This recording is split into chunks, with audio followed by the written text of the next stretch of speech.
Welcome, residents, to the Dr. DC podcast. My name is producer Richard, and next to me is the doctor himself. Hello. I still don't know why I have to do that every time, as if anybody else Well, is. it's because you're so used to you can't go off script. That's true. You have no improv. That's why I stutter so much every time I get to that point, because I'm like, wait, but he's not across. No.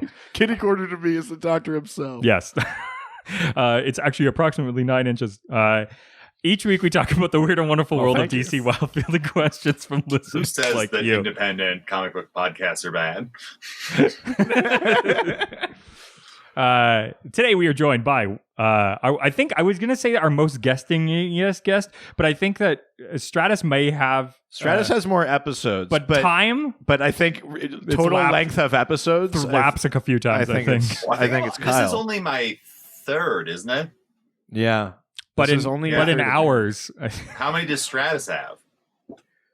Stratus 4 or has done 5? 4 on the main feed and a couple on our Patreon. Oh, yeah. Oh, Patreon episodes. Well, you know. That's a real like type of friendship. Friends who are willing to be on a podcast that isn't even publicly given out. Yeah. Yeah, that limited number of people will listen to. One that they're doing for free and we're getting paid for? Yeah, I think the Mean Boys is the only time I've ever sat and been like, no, yeah, I'll be part of a thing you're going to make money off of. And now I get 10% of 2/3 of their album releases, or 20%, so it all worked out.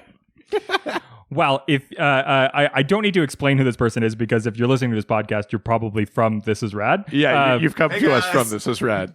But it's comedian, writer, podcaster, Halloween specialist Kyle Clark. Hello, how's it going? Welcome back. Excited. My to be professional back. little scary boy. Yeah, we're in the middle of Radtober on This Is Rad. Oh, what a coincidence! We're in the middle of Doctober. It's almost like all us podcast people had one idea one time. It's more of like one podcast had one idea, and then many podcasts were spun from that idea and continuously steal from that. Well, we don't want to jar the listeners too much, right? It's like if they have like a thing they're used to listening to, we'll just keep it as close as possible. Yeah. It's funny because there's a couple of YouTube shows I've watched that this year were like, it's Halloween, so I guess I gotta do a fucking scary thing. And you can see that they're clearly like very upset about it. And I was like, all right, like I'm glad we're being transparent on these things. That's kind of funny, actually. I like still doing it, but just out of spite. Yeah. Okay, we're definitely at least really original with Docmus. Yeah. It's almost like Docmus better because it's like shittier. Yeah, we didn't like match Doctober, the syllables or anything. Doctober, somebody went, that's pretty good. Like Docmus, somebody went, all right. It's actually it was originally Dr. DC Miss, but I thought that maybe that was a bit too much stumbling. I feel like we named it 12 episodes into doing it. Like when we finished all the drinks. Oh yeah. Yeah. Richard messaged me today before we recorded this and said we should talk about Halloween with Kyle because he loves Halloween. Is that true? Are you like a big Halloween guy? Oh, I'm a big Halloween guy.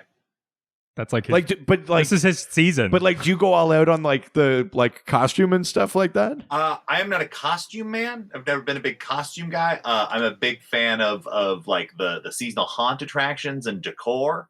Right. I enjoy a scary movie and enjoy an excuse to basically it's this month out of the year is shit that I think about the rest of the months out of the year too. But now people have to tolerate it. Right. It's like if there was a holiday every year that was called like silently masturbate by yourself while crying, it would be like it'd be the November 13th. Yeah, it'd be the one time of the year where everybody else is just like right. So what's your favorite like Halloween? Do you have like a favorite like scary movie you go to, or that's a heavy question. Well, let's get into it. I like that Richard's referring to it like he's my attorney. Ooh, you don't have to answer that, guys. No, I like the biggest thing for me in the season is all the haunt stuff. Do you guys have haunts in Canada where it's like a spooky thing and teens jump out and scare you? So here's the thing. I guess just at like theme parks and stuff. So yeah, maybe it was a thing that didn't come up in our like previous episode that we did, the scary episode. But for the Patreon. Yeah. It's something that I think that I participated in when I lived in Ontario, but because they used to do it at, like they would have it at like the mall, or they had like a building that they turned into a scary place. Yeah, but or like we're talking about like a haunted house. Yeah. They turned your mall into a haunted house? Well, they turned like a part of the mall into a They haunted turned a part of house. our mall into a haunted house the last 2 years. Oh, man, I Macy's that come used to from work such a at when it was shitty Robinson's May. That's insane. I come from such a shitty town. So it's kind of like instead of setting up for Santa for pictures at Christmas time, very they set much up so. a haunted house. Often the same infrastructure is used for both, and there's one overlay that's holly and one that is guts. I mean, it's Right. it's an elderly man who wants children to sit in her lap. I don't know what's scarier than that. Part of it, I think, is being from SoCal is like it's a huge thing out here. Like the Right. city of Burbank is just all weird Tim Burton acolyte horror dorks who like to go all out with decorations and stuff like that. Oh, But crazy. around SoCal, there's a place called Knott's Berry Farm that is a like a regional theme park that's Right. He kind of invented the theme park haunt in the 70s. And there's some like great footage stuff, vintage stuff from it online. There's this year where they had their whole Halloween event was hosted by Wolfman Jack, and he's just in a white suit and he is coked out of his mind. I'm like, I could watch 90 hours of this. Wow. But basically, Knott's Berry Farm is still like a huge one. And then Universal Studios out here also does a really big one, and they're almost like competing. And then everything else, there's a big haunted hayride in Griffith Park that rides through the old zoo that like you ride around, then do crazy shit on. There's like Magic Mountain has a real low rent one that I have affection for because it was the first one I ever went to. But then like, basically Knott's and Universal every year just in this arms race because like they're very different because like Universal gets all these like famous movies and does these incredible mazes where you're like inside of the movie. Like there was one for Right. Ghostbusters this year where you literally enter the firehouse and Janine is there and then you go ghost busting. And it's fun because like you start to cry, but then also things are scaring you. And you're like, oh, I forgot. I got to be head on a swivel. I'm having this very emotional moment. Wow. And then Knott's, on the other hand, has people who like design original stuff, but like so they're like a little lower, like budget wise, in that they're not these big fancy well-known things, but the guys who make them are geniuses. And like people who act in them are kind of operating on a whole other level where they're much more like it's the whole culture out in Orange County of like people who live for this month every year where they do this thing. And like there's this year there's like one that's like you're in a cave near a shipwreck and they fill the half of the room with mist and then there's a laser over it so it looks like you're walking through water and then people pop up from below the mist up at you and stuff. Oh, Jesus. Yeah, it's like crazy. And so like there are these two because like the Universal ones are much more like kind of automated and kind of on a timer because they're just churning people through. And so it's just two very different executions that are both fun. And like a few years ago, I learned that like Keith Carey from the Mean Boys is also super into these. And then we've slowly found this like between that and like the little bits of the horror community I've fallen into that like even amongst like horror fans, this is a super specific subset of people. And it's like I easily drop $500-$600 the month of October that I save all summer for just to go all out on this thing because it's the one thing that fills me with joy. Everything else is terrible. Wow. It's such like a It's fun because the way you guys are on the video, it's just one ear from both of you, like the worst version of the face-off poster. If you make it a full screen, shouldn't it show both of us? Maybe. No, leave it as the face-off poster. It's better Okay, this now way. there's slightly more of your faces. Nailed it. That's outrageous because I mean, like we had hayrides and stuff, but they were never Halloween themed. It was almost just like harvest kind of theme stuff. Like I remember that, but the like Ag Center is for ag activities. oh man. So here's a question I always wanted to ask you because I don't think it's been touched on the podcast at all. But did you guys ever try to turn your house into a haunt? If you listen to, oh god damn it, I'm trying to remember. If it's Probably have. I think it's a This Is Rad. At some point this year, I want to say it's in the first Radtober of this season. I tell the story of we turned my dorm into a haunted house. Yes, I do. Yes, I know the dorm, but I wasn't sure. That's the only time I've ever gotten to do it as a kid. No, but as a kid, I was also not into them. Like I was terrified of them until I was like 14. But and then kind of now. It's like I don't. Here's the thing. I'm not crafty. Like if you need to do sound or video, I mean, you kind of are. I mean, you considering like you make like independent like short films and things like that. Yeah, but usually I'm banking on in the past a friend or girlfriend or relationship with someone who is crafty to build that stuff. Fair on my point. own, it's just a lot of sparse dialogue scenes. Right. Because I was gonna say, I'm like, I feel like you could do a really good one, but No, I don't have a crafty bone in my body, so that all seems like a great idea. I'll say this: I'll shout out because I think it's so well done. There's a great documentary called American Scream. There's a lot of haunt documentaries that vary in quality. American Scream is 3 home haunts. It's one guy who's really good at it, one guy who it's a big part of their community to do it, and then one where it's just this guy and his dad, and they're both a little bit touched and they're adorable. And it shows how each of them approaches doing a haunted house. The one guy is super pro, and it was the first time I ever wanted kids because his daughter's way into it and is helping him. And I was like, oh shit, right. You gonna have a cool kid? I thought they legally had to be shitty.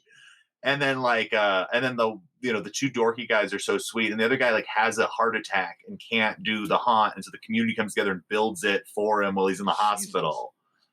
So it's there's other ones that are really trying to take this shit a little more serious, where they're just you got to get the psychology and do this. I'm like, whatever, man. It's a fun thing. And we get to do a whole bunch of things the rest of the year are seen as deplorable or gross, and you can do them in Halloween. You can throw guts on your front lawn, or cover a small child in blood and have them scare adults. And I just wish that was every day, but it's just 1 month. I mean, it could be. I just don't know how approved it would be. I want to take one question from our Adam's family territory. Oh, please. I want to take one question from our Patreon episode we just did last week about of scary things, and throw it over to you. What's your biggest fear as an adult?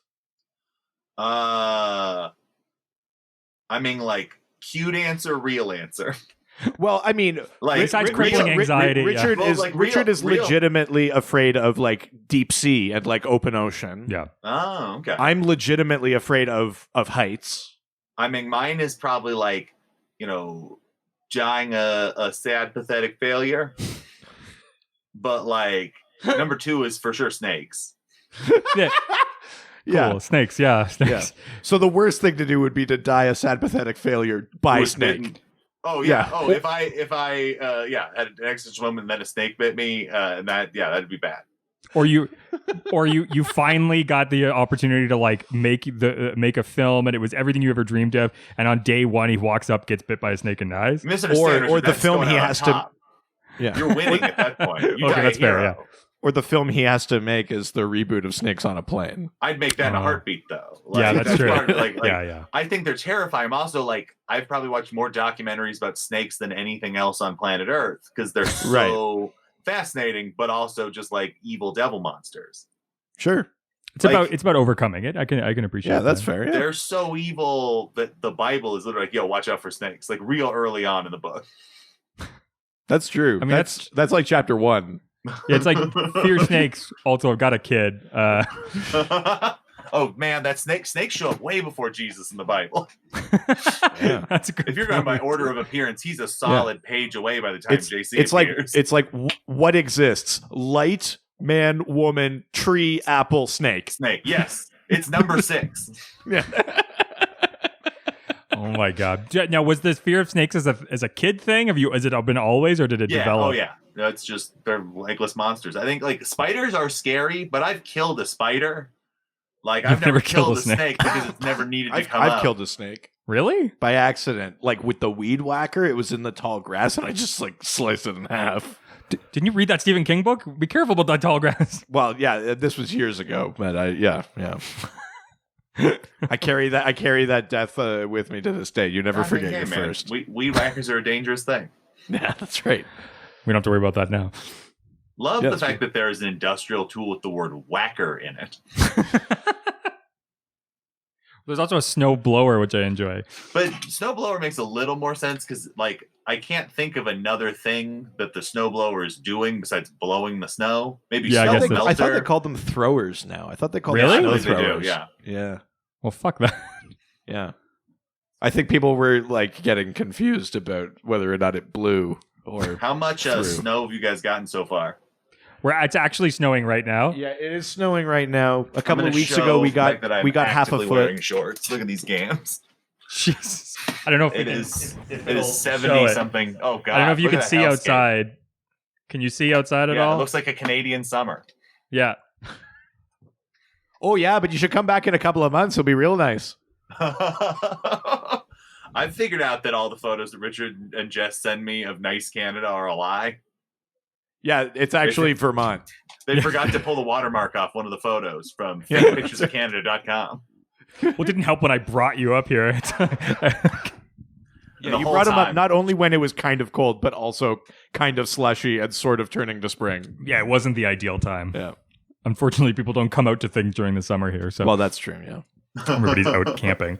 Well, I figured there's only a few pieces of news, but we typically, especially with a returning guest, try to go through some news. Yeah, let's do it. So why don't we do that? Because I'd be very curious to hear Kyle's thoughts on some of these things. Yeah. So we're going into the news. Thank you. First piece of news, and the one that excited you, I think, when you just got a hint of it, but Paul Dano to play the Riddler in the Batman That's movie. not true, is it? It's totally true. It's confirmed? Well, it's everything I've read, for the most part, has said it's confirmed. Huh. Paul Dano is going to be the Riddler. I kind of love that. Not a big Paul Dano fan. Really? Yeah. Wait, what was the but? I was gonna say, but I still think that movie's gonna fucking rule. Oh yeah. There, but that's just because my boy Rob Pat as Batman fucking rips. You see, you're into that casting. He's a treasure. He's gonna be great at it. He's great in everything. Did you see Good Time? You guys see Good Time? No, I haven't. Oh, we should probably stop this. You guys should go watch Good Time. That movie is it a good time? Yeah, no, it's a terrible anxiety-filled time. That's what makes it so impressive. It's just Robert Pattinson and his special needs brother rob a bank, and then it doesn't go well. Oh God! And it's just him running around one night in like bad parts of New York City, trying to like cover up the fact that he just robbed a bank, and like all the things he has to do to try to just make sure that he gets to keep the money. And the money's like not a ton of money too, so it's just like a real great one of those like movies that goes like, by the way, guys, crime is hard and don't do it. We need more of those. Fuck you, Ocean's 11. Well, it's not the 40s anymore. Like, crime used to be so easy. As long as people didn't see it, it was fine. Or if they did see it, you could kill them, and then it was still fine. Yeah. Well, now you just need a computer. All crime is just computer based. Yeah. I've got a computer. I still don't think I could successfully do a crime. Yeah, I mean, we needed to set up a Patreon. And that was enough work as it is. Yeah. I went to school for computers, and I still don't think I could rob a bank. But I've been way into Robert Pattinson's post-Twilight career. It's kind of similar to the Radcliffe like career. Yeah. Like I think they both saw Elijah Wood and were like, well, he's the one child star who hasn't killed himself. How do I do that? Yeah. And that's they're both true. kind of playing the game. But I think that like Pattinson, his batting average for like interesting movies post-Twilight is pretty fucking phenomenal. Yeah.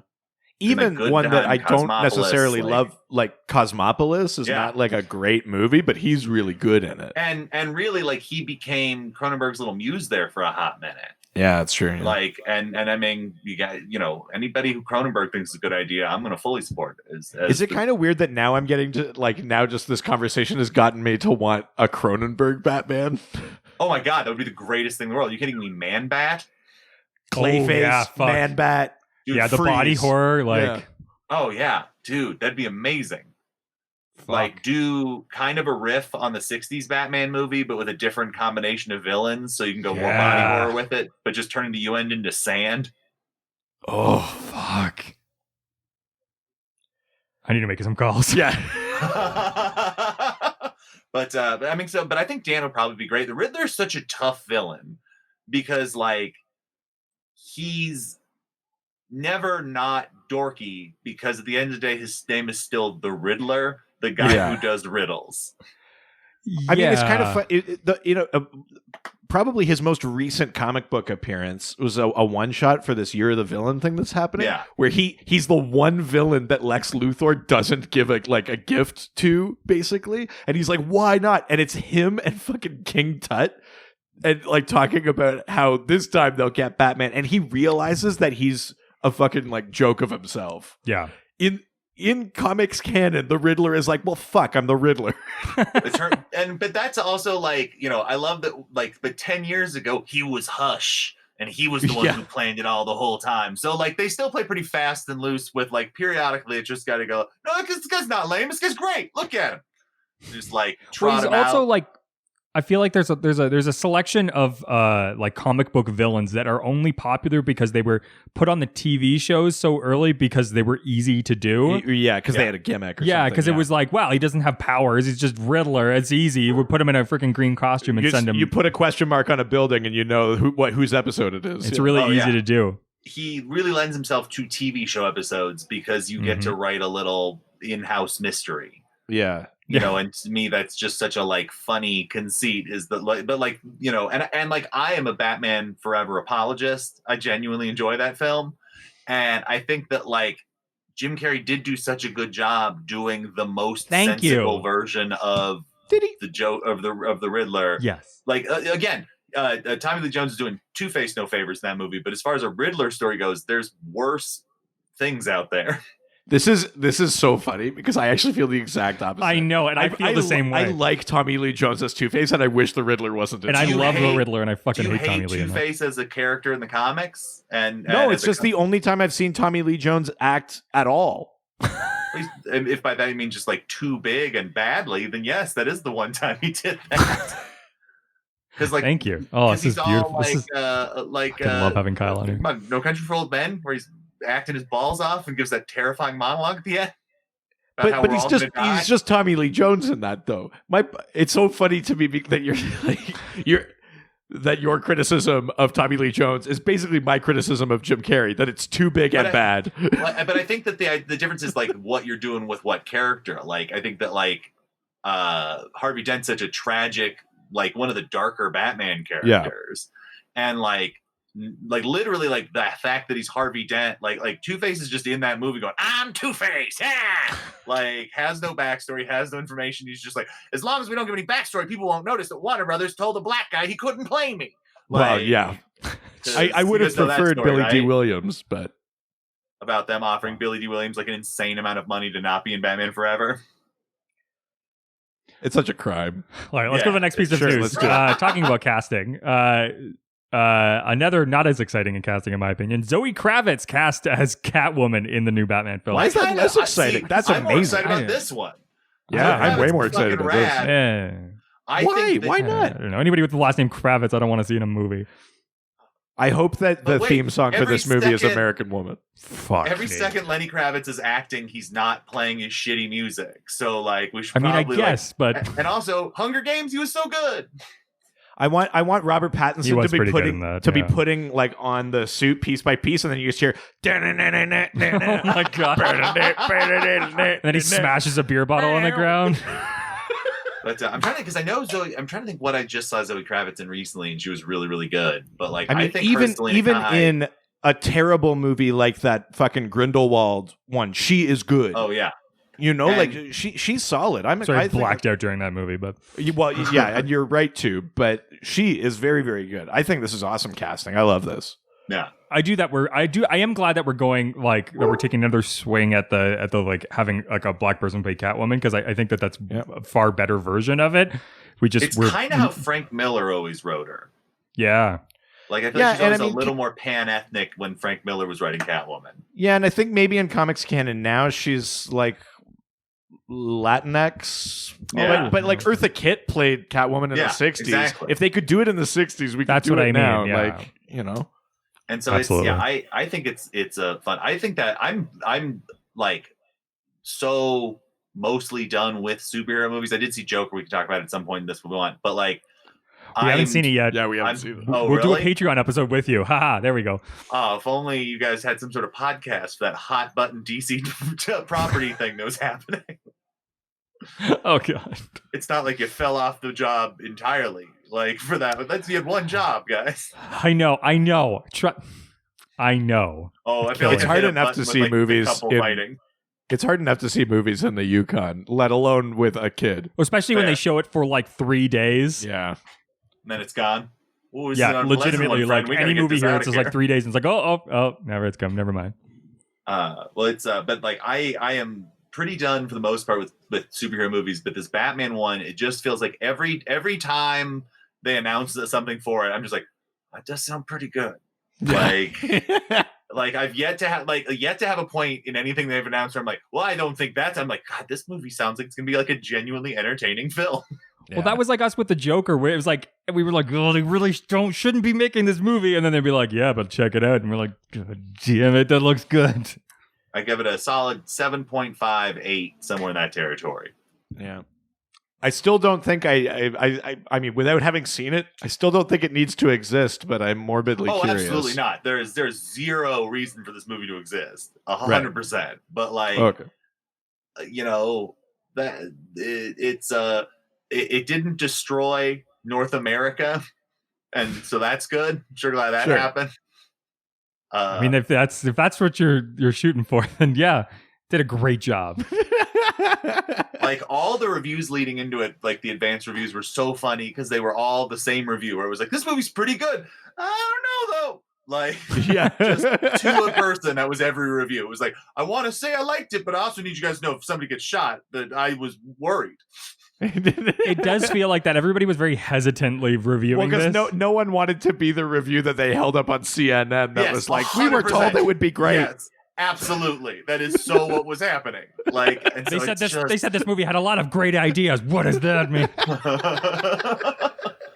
And so, but yeah, so and I think that this new Batman, my hope is that they don't try to do Nolan again. And instead they kind of let it be its own thing. But it keeps kind of feeling like it's like, what if there was like a 90s indie crime movie that had a Batman?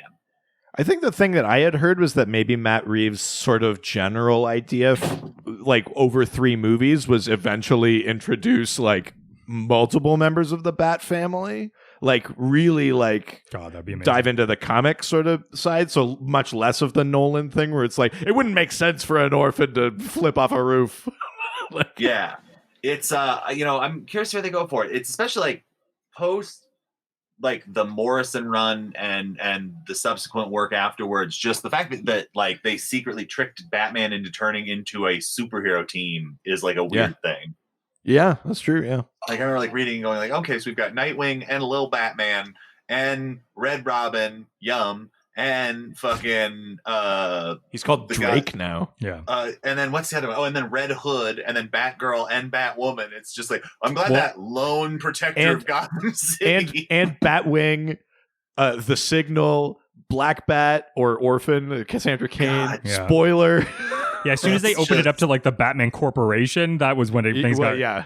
Like, and so it's interesting. I would love to see just more just Batman-ass Batman stories. Yeah. Like, you know, for me, like my favorite Batman movie at this point is still probably Batman Begins, because it's the one time they made like a Batman movie that's like about Batman doing Batman shit. Yeah, that's true. Yeah. Like Dark Knight's like a good movie, but it's what if Batman was in Heat, which is like, which is cool. Like it's a lot of fun, but like it's also like not really Batman doing Batman shit. Batman doesn't normally fly to China and pull people away with like magic planes. Well, that's kind of how I feel about.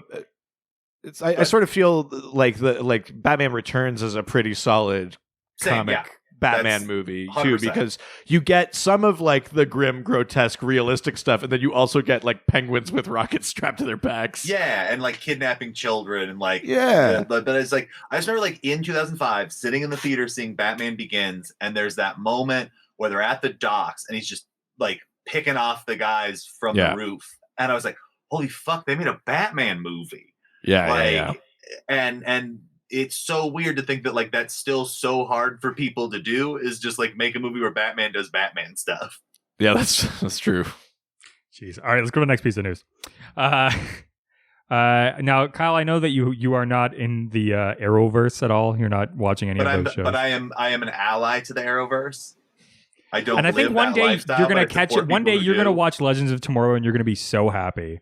Sure, that's going to be your show. Is absolutely not a thing, but like I like the idea that like it exists. Like, and I try. You would, anyways.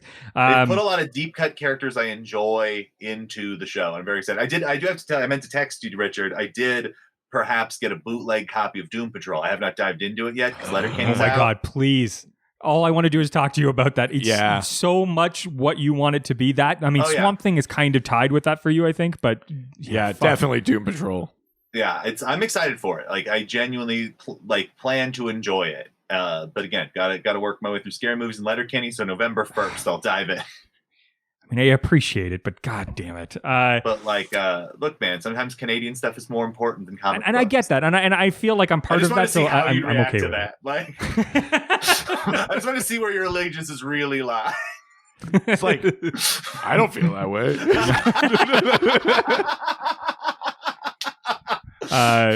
Well, on the discussion of Arrowverse, have you been hearing about the Crisis on Infinite Earths that they're doing? I have. It sounds real exciting.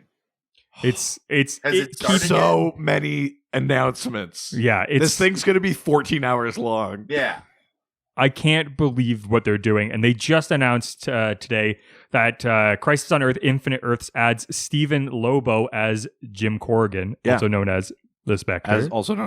Now, the casting specifically calls him Jim Corrigan. Yes. But there's such an iconic moment from Crisis on Infinite Earths where the Spectre tees off against the Anti-Monitor that if you're going to the trouble of casting Jim Corrigan, you must be teeing up the Spectre, right? Like 100%. Yeah. I'm like, it's funny to me because like we're living in a post-Endgame society. Oh, somebody's wife and kids are talking. We good? Yeah. I was just hearing beeping. Okay. You're hearing that too. So you both turned to the other direction. I was like, oh, somebody's in trouble. No. Our Canadian senses were tingling. Yeah. But like, it's funny living in this post-Endgame world because like the thing that the Arrowverse is doing with all this stuff is so exciting and so interesting and so much more feels like a like classic comic book thing. And it's funny because whereas like Endgame sort of felt like it was accurate to the comics in that it represented everything that got me off of comics for many years, like just this weird, expensive crossover where like nothing really changes or resolves. Meanwhile, the Arrowverse is like secretly, it's like being into like Pavement or something in the 90s. Like you just are watching a thing that like people know is good and one day will be celebrated. But right now, a bunch of shitty things are getting way more press than it is. But like, you know, they're well into their like weird brilliance over there. Like I've got a lot of love for a thing I don't watch just because like it's a world that has had Gorilla Groot in a live action television show. That's insane. Yeah. Well, I mean, considering that it all started with a show that was trying desperately to be the Dark Knight, to imagine that they're actually doing a relatively comic accurate Crisis on Infinite Earths is sort of insane. And the idea that this means that there could potentially be like even a Spectre mini series, like that'd be amazing. Like that's a hop, skip, and a jump away from like Etri and the Demon showing up, and then you're just like, oh shit. Well, and I mean Constantine is a series regular on Legends now. You know, like there's a lot of these pieces that fit together. Do you think? I know you're not watching the shows, but do you think you're going to jump in just for the 5 parts, like just for this? I might. And if not, I will probably watch it when it is bingeable somewhere. Yeah. Like not knowing any part of it. Like I'm sure shit not going to work through like 9 seasons of 10 shows. But like I'll probably watch that just because to see what they do with it. Just because. Well, they're really going to fuck us with it because it's 3 of the 5 like hours happen before Christmas, and then 2 of them are in January. Oh, whoa. Okay. Those assholes. That is terrible. Yeah. So is it across Arrow, Flash, Legends, Supergirl, Black Lightning? No, Black Lightning is in it, but it's across Arrow, Flash, Supergirl, Legends, and Batwoman. Batwoman, okay. They got the new show in there to make sure that you watch an episode of it. Well, exactly, yeah. They sure want us to watch that not great show. I haven't seen the second episode yet. I haven't either. I'm fascinated by it. I think that like the existence of Batgirl is good for 2 reasons. Batwoman is good for 2 reasons. One, like, you know, it's a fun concept. As a person who watched every episode of the original Birds of Prey TV show, like I'm glad we're getting back to like that was pretty good. That Huntress is in this crossover, which rules. Yeah. Like, it's awesome. I can't wait for you to watch Titans and Doom Patrol and Swamp Thing. God. Question: are those 3 shows? What are the odds you think of those 3 shows ever crossing over into the Arrowverse stuff? Yeah, crossing into Arrowverse, yeah. I think nil. Never. Crossing over with each other, like I think they already have. I think even Joy Van Wade, the guy that plays Cyborg, has said that eventually he'll end up on Titans. Yeah.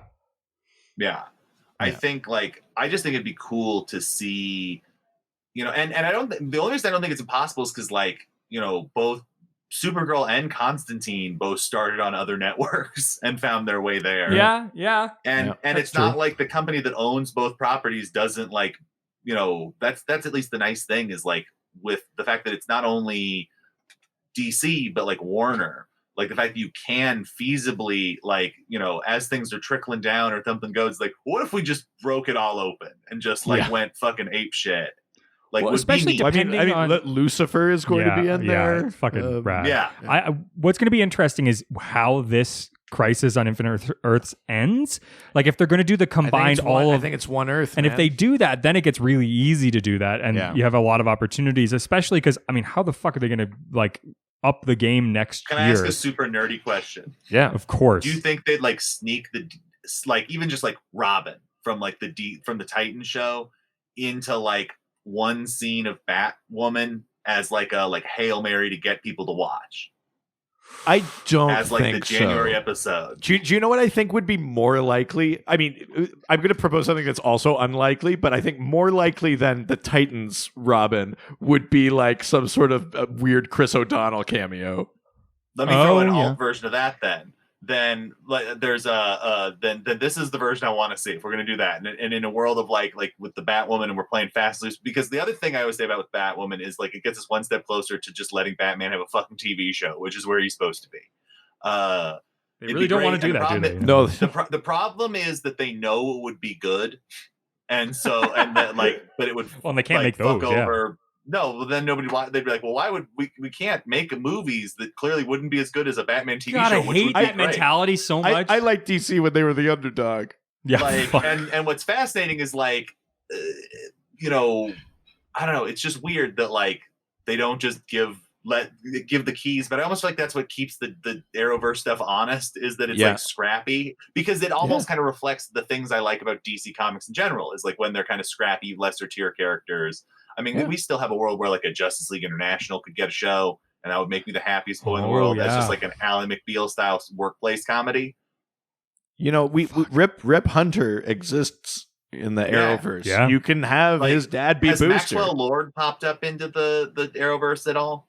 He was in Supergirl. Yeah. Okay, perfect. But there was a point I had to all this, and then I got distracted telling them they were doing a good job. Oh, okay. So Batwoman is like wakes up, she's in a wacky place, and all of a sudden she runs into two people. Who comes out of the darkness but some fucking other Batman looking person? But is it Batman Bruce Wayne? Fuck no, it's Terry McGinnis. Oh, fuck. And then out of the darkness you hear a voice, and fucking Michael Keaton walks out as Old Man Batman from Batman Beyond.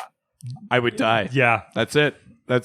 Well, it was funny because for this crossover, for this the Crisis on Infinite Earths, they kept saying me like, "Ooh, I think Michael Keaton's going to be in this," and I'm like, "There's no fucking way that'll happen." What there is a photo of him. Yeah, there's a photo of him in a newspaper. Sure, but I almost feel like that would be the perfect thing, is to get him back as Bruce Wayne, is to do like a Batman Beyond thing. Because then he doesn't have to put the suit I think it's if DCU keeps being as popular as it is right now, if they continue to be able to do these TV shows, and because Titans is doing so well, they really fucked up by losing Swamp Thing. But we've yet to see Stargirl, and they're introducing like Justice Society characters. If this continues to be as successful as it has been so far, I think there is a world where that could happen, and I don't see why they wouldn't do that. Because I think that Keaton's at a point right now where, I mean, he's looking for all those great old actors are now trying to find TV shows where they can just do a little bit of time and look awesome for a short period of time. And that's the perfect role for him, because it's like fucking old Batman doesn't need to be in every episode. Yeah. Yeah. Well, he's the guy at the desk. Yeah. Yeah. So they just need to shoot like a season of him in like a day with just him saying shit on a computer, and then boom, he's done. Terry, do you want to get nuts?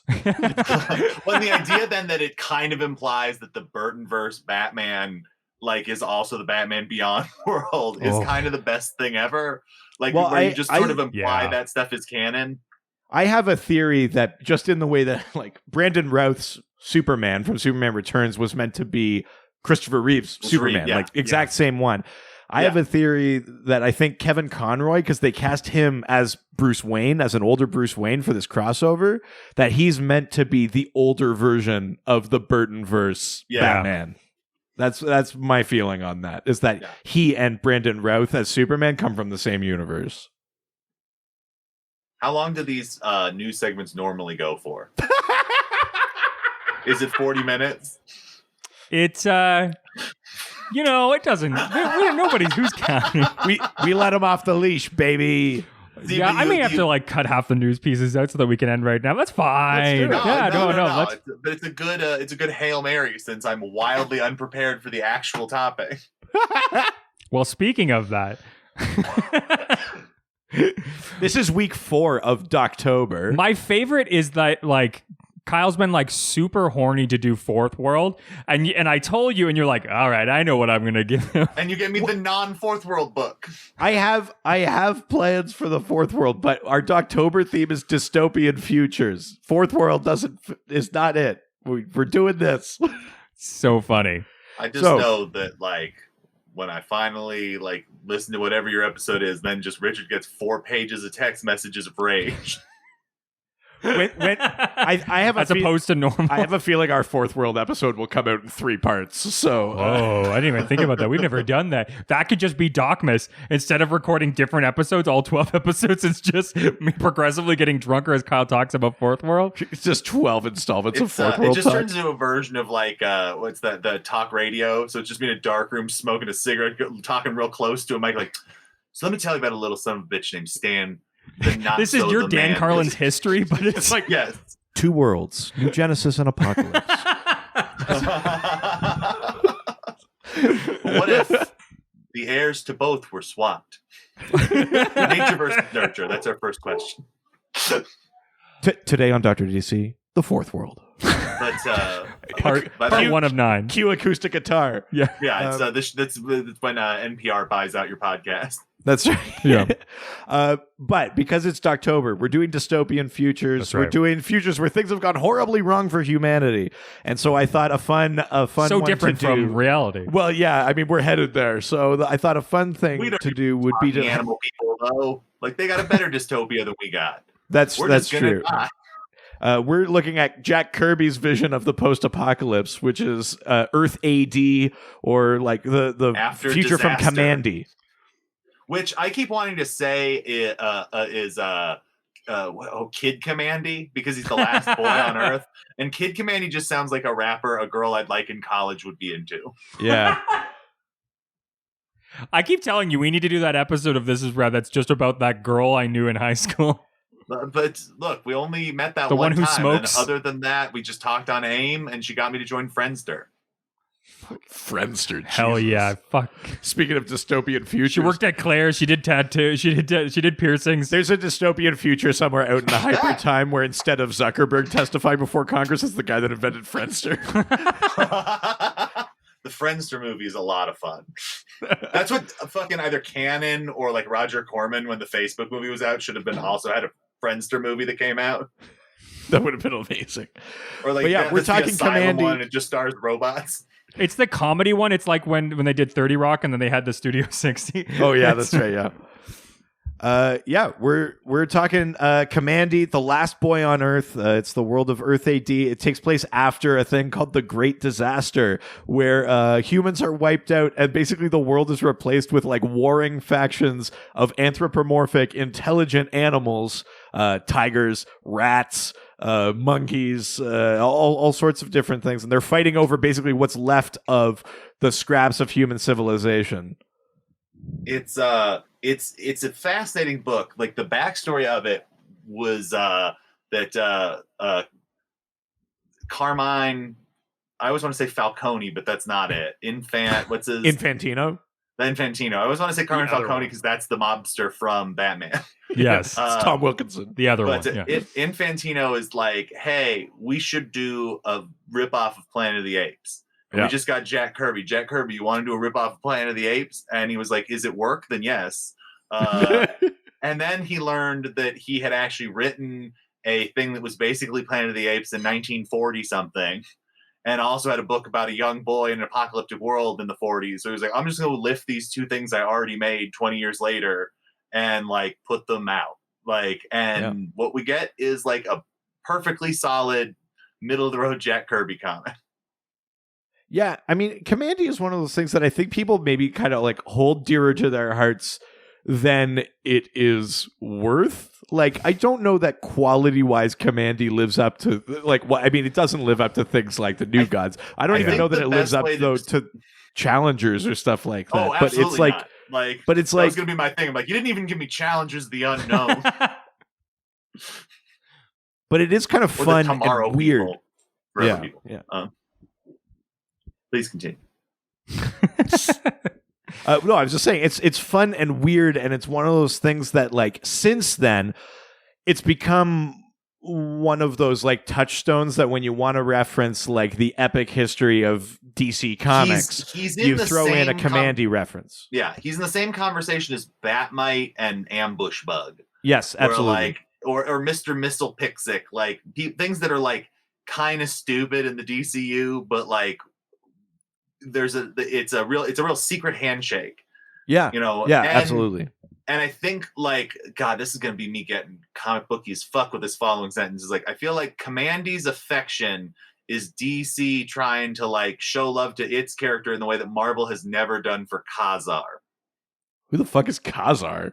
Khazar is the warrior boy who lives in the Savage Land, the place in the Arctic where dinosaurs still exist, and it's a lush tropical place. And I thought that was that thing I downloaded music off of in the 90s. Yeah, that was Khazar, and that's what killed the computer for me in 2002. But how else was I supposed to bootleg Blade 2? Oh, God. How was I supposed to download Red Wine and it tell me that it was a Bob Marley song? There you go. Or where you learn somehow that Weird Al has 1,000 racist secret songs. Yes. But Khazar, like, I only know, being a big X-Men guy, is he is a character who pops up anytime the X-Men end up in the Savage Land, which is this completely preposterous location that feels like it was only designed so that one day it could be in an X-Men versus Street Fighter game. But and he has a tiger, and he's got kind of a He-Man thing going on, and he was kind of Marvel's answer to having like a Conan kind of thing. And he's more like a dude Red Sonja. It almost sounds a bit like DC's like the Warlord, like Skartaris and stuff like that. Yeah, and so like, you know, and I think that, like, Kamandi is, by virtue of A, having Jack Kirby design him, create the character, and B, being a little bit more interesting. Khazar's just dinosaurs, and he's sort of just exists when it's convenient. Whereas, like, I think what's a lot of fun about Kamandi is, like, there's almost too much going on. Like, his name is based on a place where he lived, but you never actually really see that place, because the only time you see it is in the opening issue where his fucking grandpa gets killed. But luckily he knows all the things from the microfilm. That's right. And so travels around, and it feels like a TV show, like a syndicated sci-fi show I would have watched in the 90s as a child. Right. And so, like, it's got that fun kind of charm to it. And I think that, like, that carries it a lot. It's I think the part of the problem for me too with it, as far as the Jack Kirby DC stuff, it's weird, but by virtue of the fact that the other things are fourth world, it's the least weird of the Jack Kirby stuff. Yeah, that's probably true. It's probably the most straightforward. Yeah. Yeah. Well, we did get a bunch of questions about Kamandi and sort of around Kamandi and have we talked about the Kamandi challenge, or does that come up in the questions? I think it does come up in the questions. We do have a question about the challenge. Yeah, I think so. Yeah. All right, well, let's jump into them then. Let's head on over to Facebook. Going to the face and the book. Going to the Facebook. First question comes from Richard Waltman. And we're gonna stir it up for the friendster. First person to sing along. That's just I appreciate. I just like a jingle.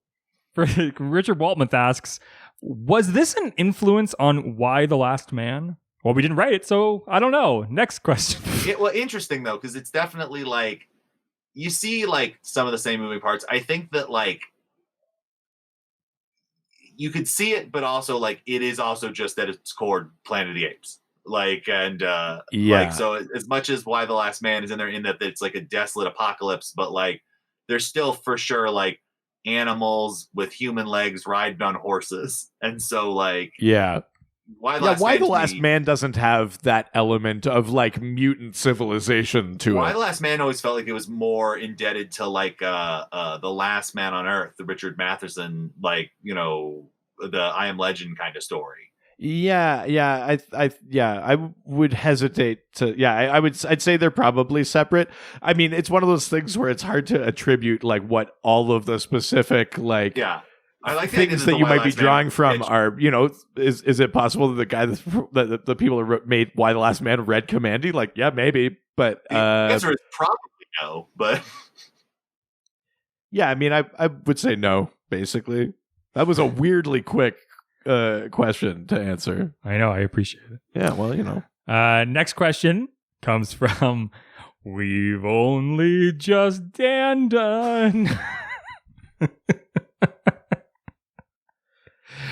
We have fun. It's fun to watch you really go like, maybe he's waiting a minute to laugh. I know. I kind of like that you made Richard squirm there. He knows his power over me. Dan asks, when was Command D initiated in the DC timeline? Also, did you have a favorite creative team on the Kamandi challenge? Yeah, on Kamandi. Yeah. So the first part of this, Kamandi, like the name of the last boy on Earth, is like a corruption of the bunker that he lives in, which is Command D. Yes. So which comes from something else, and I can't remember what, but that is definitely like a conceit in an old science fiction story, and I don't remember what. Sorry, my brain just like flipped because all right. Let's get real nerdy, boys. Because let's do it. The thing I'm realizing that I'm equating this with actually came out afterwards. So now let's see if something else is ripping off Kamandi. The answer is no, but here's the thought exercise. In Star Trek the Motion Picture, the like adversary is named V'ger, which is a corruption of Voyager 6, the satellite that had gone out there. So it's kind of the same naming convention. So there is like a long, proud tradition of like piece of technology where the letters fall off and we change the way it's spelled. I'm going to do you one worse in the same vein. 2004's Planet of the Apes, to bring it back to Kamandi, with Mark Wahlberg. They keep talking about the monument Kalima, which is just a sign that used to say caution live animals, but it's been covered in dirt over time. Yeah. Yeah. Oh my God. Yeah. Kalima. But so when... The question is, when was Command D initiated in the timeline? I mean, part of it is that initially when Jack Kirby was writing this, it was its own Earth. Yeah. I think it's Earth 86 or something in the pre-crisis multiverse. It wasn't part of the timeline of Earth 1. It wasn't like, this is the future. It was its own separate world, its own thing. Since various crises, when people have tried to sow the seeds of it, it basically Command D is a bunker that exists relatively in modern times. Like in Final Crisis, I think there's a Command D bunker in Bloodhaven. Yes, I was going to say that like I know in Final Crisis is one of those like mentions. It's like, you guys get it? Remember? Yeah, exactly. I believe it's in Multiversity too. Well, yeah, Multiversity, we get an alternate Earth version of Kamandi as well. That's Earth 51, which is basically home to all of Kirby's creations. Omak, Kamandi, versions of the New Gods, stuff like that.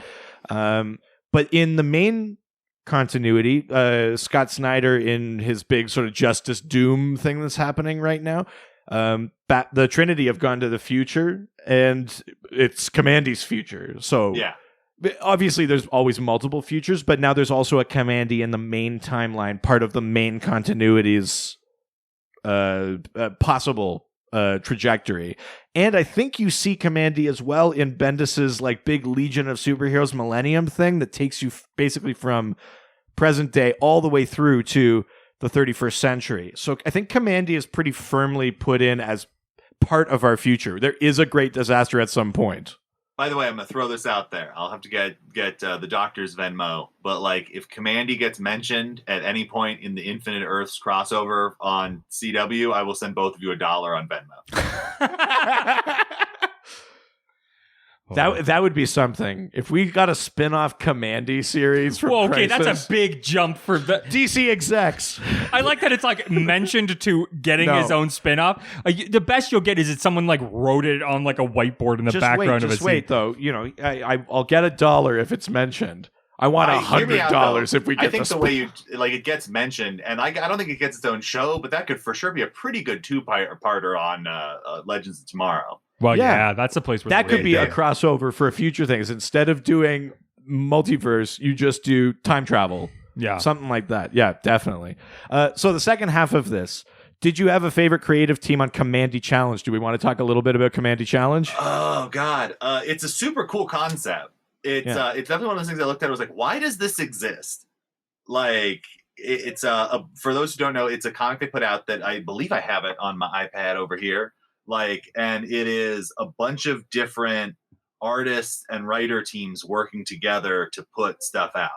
They're basically it's 12 issues. There's a different creative team on each issue. They're telling one Kamandi story, and they did it for the 100th birthday of Jack Kirby.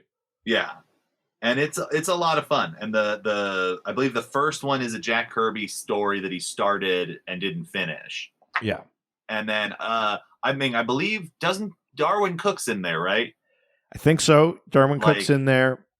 Like he's the one that jumps out, and so that's why I was like, "That's that." No, I didn't just like pass out and wake up reading a different Darwin Cook book, but like that chunk is the chunk that really jumps out to me. It kind of reminded me of Seven Soldiers, like in the way that it kind of shifted and evolved. Like I kind of miss that, and I like that. Like DC, I always feel like is a little more apt to do this than Marvel does. Is like these weird self-contained experiments. Yeah.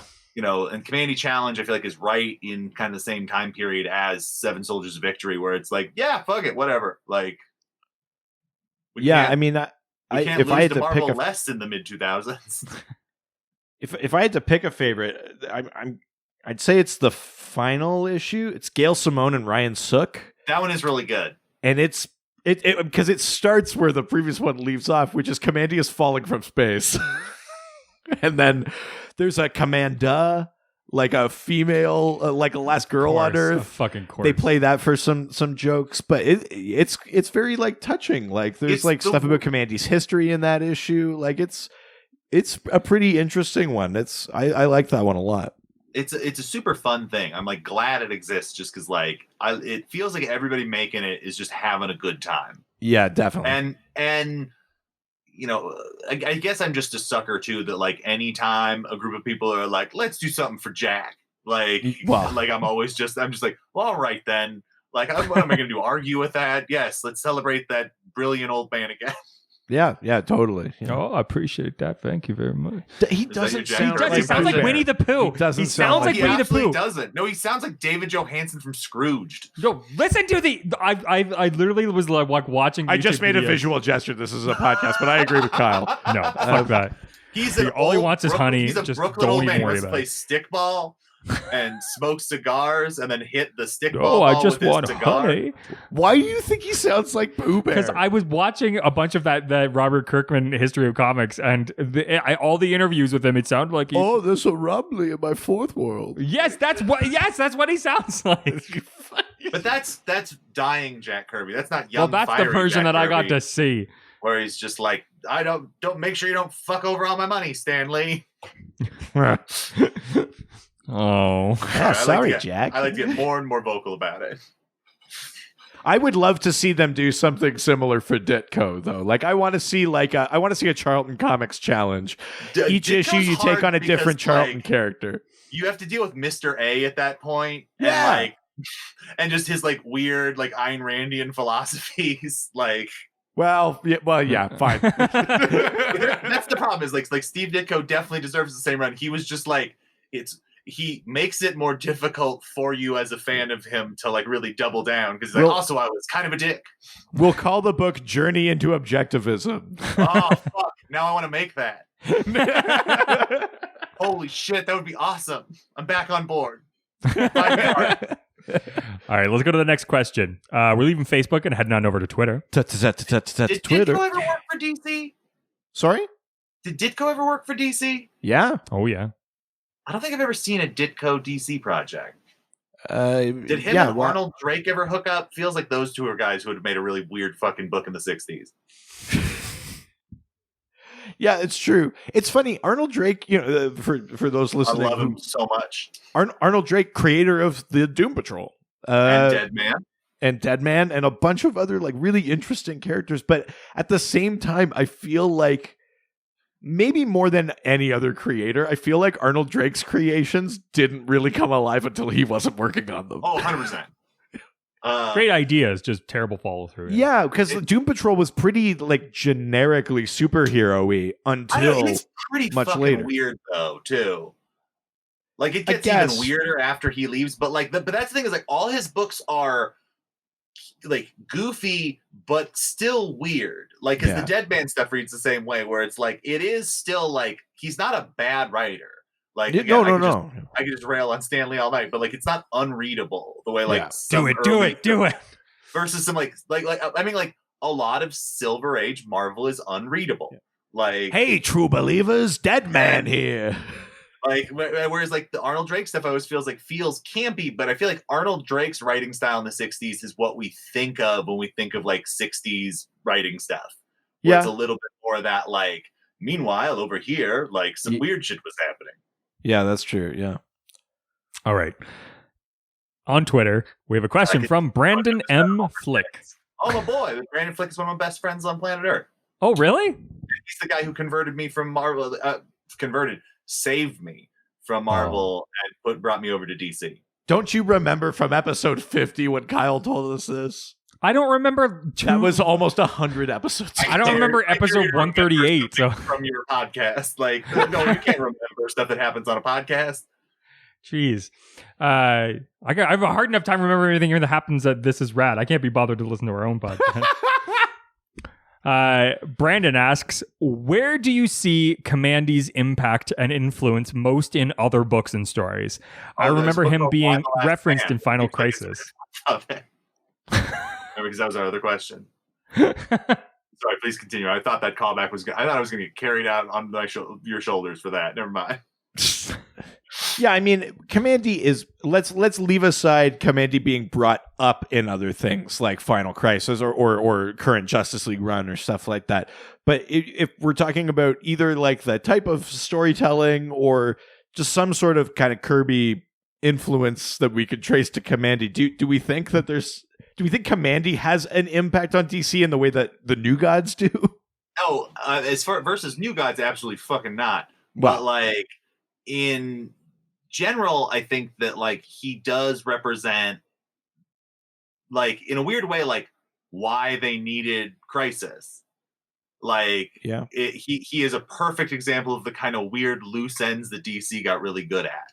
And I think that like he is now in many ways sort of a touch point for that. Like Kamandi is sort of the shorthand for like, this is very, very complicated and deep cut, and like, you know, it's kind of that secret handshake to a reader more than narratively being a thing. I also think that somebody could pick him up and like do something interesting with him. I feel like the like kind of sword and sandal, even post-apocalyptic version of that always has had a little trouble with like mainstream comics, never able to quite get picked up. You know, it's even funny when I look at something like Grant Morrison's Klaus, where he like really tried to go for it. He's like, no, somebody's going to make the Barbarian book work. And it's like, no, it's just, there's some weird, nobody knows how to quite crack it. And I think that like, he's more like representative of a time and place in DC that can be a touchstone. Again, the same way like Batmite is like a very similar thing to me, where like people throw him in, but like you never throw him in an earnest way. You don't throw Batmite or Kamandi in the way you throw in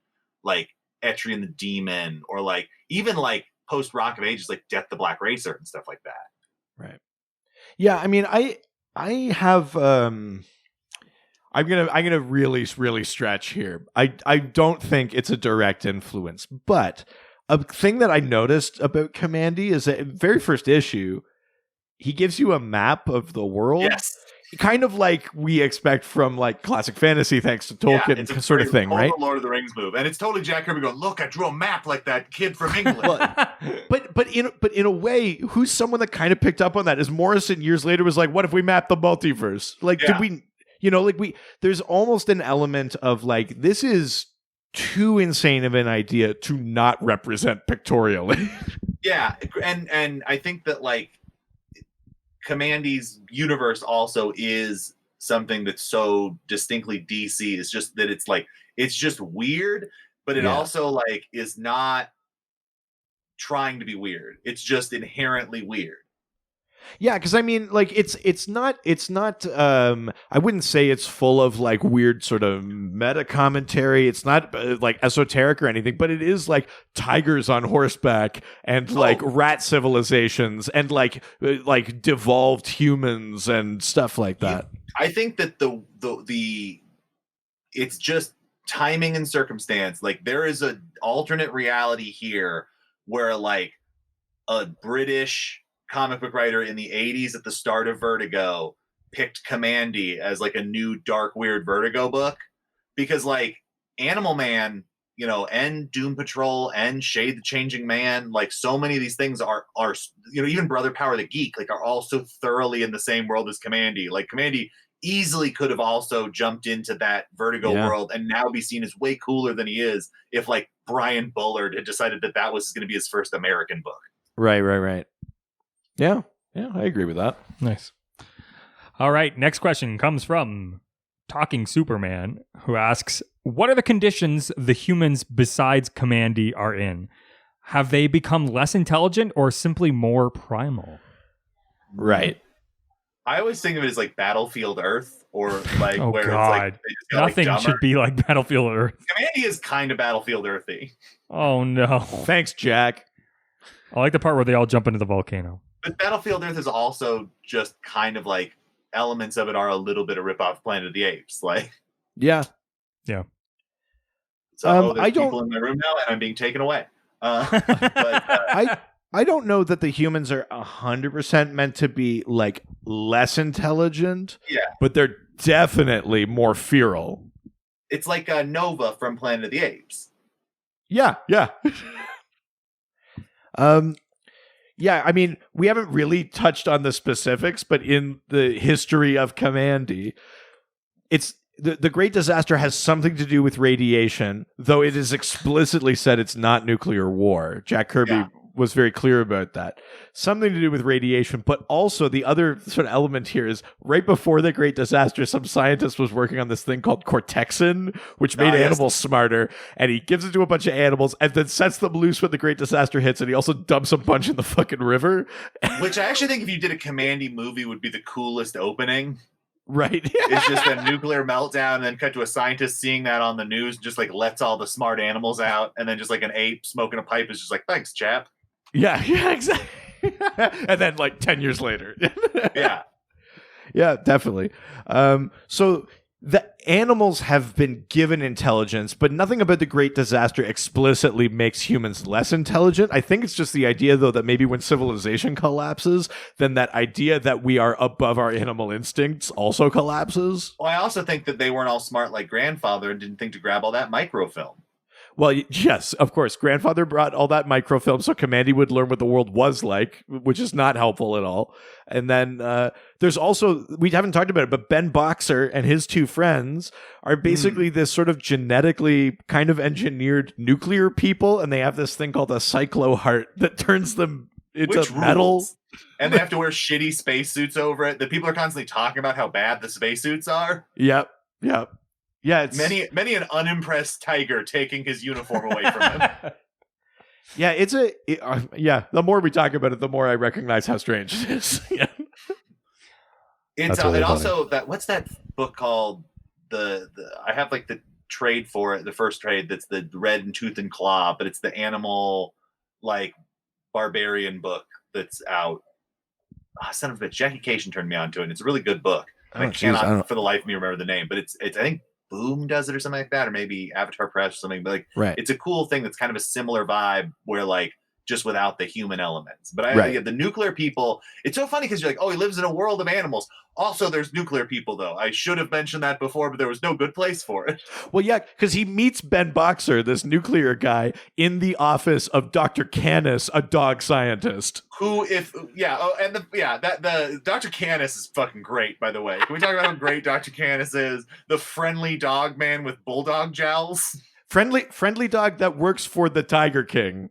Yes. Yeah. He's that's fucking the bed book knobs we'll and end up seeing. You should read this. It's a fucking trip. Also, like when you really look at it too, like what's his Ben what? Like I can't remember his name for the life of me every time. Ben Boxer. Bockler. I was going to call him Ben Brandis or something, but like he looks like if you were to go like draw me like the default player for a 60s comic book. Like just short, all business haircut, like real square jawline. Like he is just a man who is made of radiation and like has never even heard of the idea of eating pussy. He looks like you haven't yet customized your avatar. Yes, exactly. Like you just he looks like when you're in a hurry to start a new Fallout game. Wow, that is too good. And I think on Earth 51, they take Ben Boxer and they turn him into Biomac. So they sort of combine Kirby ideas. Oh, and he becomes an OMAC? Well, he's a Biomac. Yeah. That's him on Earth 51. Is Ben Boxer gets like the old school Brother Eye satellite that helps him, turns him into an OMAC. Oh, and that's him on Earth 51 now. Okay, I support that. Yeah, that's a Morrison creation. That's in Multiversity. Oh, that all right. That makes more sense now. Yeah, I was like, oh, I like it. It's a Grant Morrison idea. That's everyone's surprised. All right, let's jump into the next question. From our favorite religious representative, Chris Chan. Boo. It's my favorite one. I know it is. Richard, really is. How many beers have you had in the hour 12 minutes we've been recording? Well, they're Canadian beers, so technically 2, but I mean, for you, it's like 10, I think. In I just America, find that like the more I see you replace beers on screen, the quieter you get, and when you do talk, it's mostly a pun. Oh, what's funny is that we're gonna do this. I'm gonna get you on proper for Docmas this year, and we're gonna do it this way. Like last year. Yeah. So and instead of just cold calling you, year? Oh, that's right. Cold? Like that's I remember now. You called me and then just asked me about Anna Valenzuela. That was great. Oh God, that was a hard episode to listen back to. We got too drunk last year. I would say I believe we I'm actually in a parking lot. It was good. Honestly, it was great. I mean, embarrassing to listen back to, but a lot of fun for content, I think. Well, yeah, I mean, like cue this podcast. Well, yeah, I guess that's true. But we'll get you on a proper episode this year, and then maybe I'll put you late in the game so you can really see what it looks like to be that awful. We're gonna do Caesars, I think, this year, so it won't be as bad. Okay. Should I just take like a large amount of like psychedelics or something to try to stay competitive? I mean, I would love that. I'll keep all the Doom Patrol questions for whatever that episode is. Oh, there we go. Perfect. Oh, good. That's perfect. All right. Chris Chan asks, this is a long question. Sure. So, did Superman take off his costume for the apes to find before entering the sun? He went there naked? Or was Superman wearing another set of his costume when he returned in the 853rd century? Or maybe the great disaster happened after the 853rd century? So, Chris Chan is talking about two separate things in this question. The 853rd century thing is DC 1 million, in which the Superman from our time basically enters the sun for 15,000 years and then emerges in the 853rd century. He comes out then and joins the Justice Legion Alpha. But he's also, I always took it as, because the other half of this is that which group is it? Is it the rats or the tigers? Who's worshiping? It's the apes. So the apes. In Kamandi's world, these apes find Superman's suit and worship him, and they call him like I forget what they call him, like the Magic Man or the Great Man or something like that, and they're waiting for him to return. They think maybe Ben Boxer is him returned because he has those sort of nuclear powers. I forgot I saved the Kamandi map. Very nice. There's a couple of great things here because do you guys realize that that Canada in the future turns into the Dominion of Devils? What do you mean turns into? Why is Canada always the bad place? Marvel is bad, that's and weird. DC This is DC. Canada's normally fine. It's only Marvel that has the anti-Canadian agenda. Fuck. I think it's such a window into how Americans view us. They don't know enough about us, and they don't trust it. Yeah, it's riddled with it's a fear-ridden territory inhabited by hostile phantoms. Oh, I could see me spending my afterlife like that. Yeah. What's weird though is all the phantoms are named Gordo. There we go. That's what I wanted. That's why I'm on the show. Ooh, bud. But I'm gonna take you out for a rip your body in half. But yeah, I mean, Chris Chan is talking about two separate things. DC 1 million is the 853rd century. That is the future of the main continuity. Whereas the Superman loses his suit on a trip across universes to Earth 86 or whatever. Nah, dog, I'm gonna tie it all together. He leaves the suit there, and he's just cooking in the sun when the Kamandi is happening in the future. And so, like, that's still happening. But if you think Superman's not just going to at least, like, what, I'm going to go into the sun for, like, 1,000,000 years? I'm not wearing pants to this. So he was like, hey, gotta be at least comfortable. No, he's a farm boy. He has too much shame. Fuck that. It's the swimming hole. He's dicks out for sure. That's actually fair. That's not... Touche. I've been outmaneuvered. But, yeah, I mean... Strictly speaking, for Chris Chan, Superman does eventually actually cross back over to Earth AD, to Earth 86 or whatever, and gets his suit back. So before he enters the sun for the DC 1 million thing, he gets his suit back. So in the meantime, he's wearing an alternate suit on the main Earth. This is an earnest question for you. Does Superman have more than one suit at a given time? Well, I mean, I would say yes, but I'll specifically reference the old George Reeves Superman show where he opens a closet, I'm pretty sure, and there are multiple suits, Superman suits in there. That's what I want. It's canon. It's the Dilbert style of superhero. Or Doug Funny. Yeah, without the horrible agenda, yeah. Would Dilbert had a horrible agenda? Yeah, Scott Adams is like weirdly right-wing. Oh really? For a guy writing about like an oppressed worker, he's weirdly right-wing. Oh, you mean? Time? Yeah, he was. He was Catbert the whole time. Yeah, are you talking about a comic about an incel who's upset about his life? Yeah. I mean, that's one way to read Dilbert. Dilbert's an incel. That seems unfair to Dilbert. I'm sorry, a quiet nerd who lives at home and only cares about his dog? The real incel in Dilbert is Wally. I mean, yeah you're right. Yeah, that's absolutely true. Now, yeah. Welcome to the Dr. Dilbert podcast. Wally, that's just straight science. You can't even disagree with that. All right, are we ready to go to his second question? He has another question. He has another question. Let's do it. It's what happens when you represent religion. You just get to do whatever you want. Man, you will love this joke, and I love it because we've given you nothing. I've got so few jokes, and honestly, I don't make jokes for other people. Chris also asks, what did the king predict in Kamandi that exists today? Oh, shit. The fall of human civilization's the easy answer. Well, then we're all going to die. He's pretty on it on that.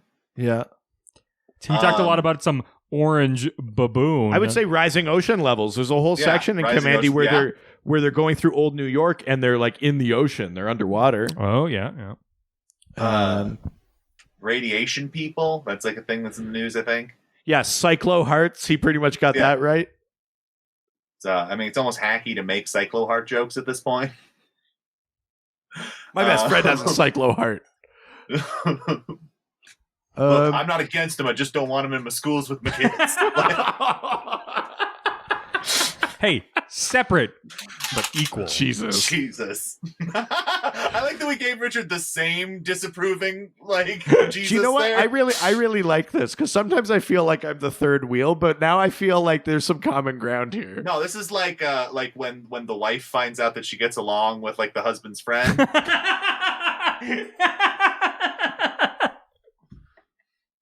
Come on, baby. We can make this all happen between the three of us. I'm sure we can figure something out. So I'm still the cuck? Yeah. You fucking incel cuck. But it's wait, so what was their elaborate question? What did the king predict in Kamandi that exists today? I mean, Canada turning evil eventually.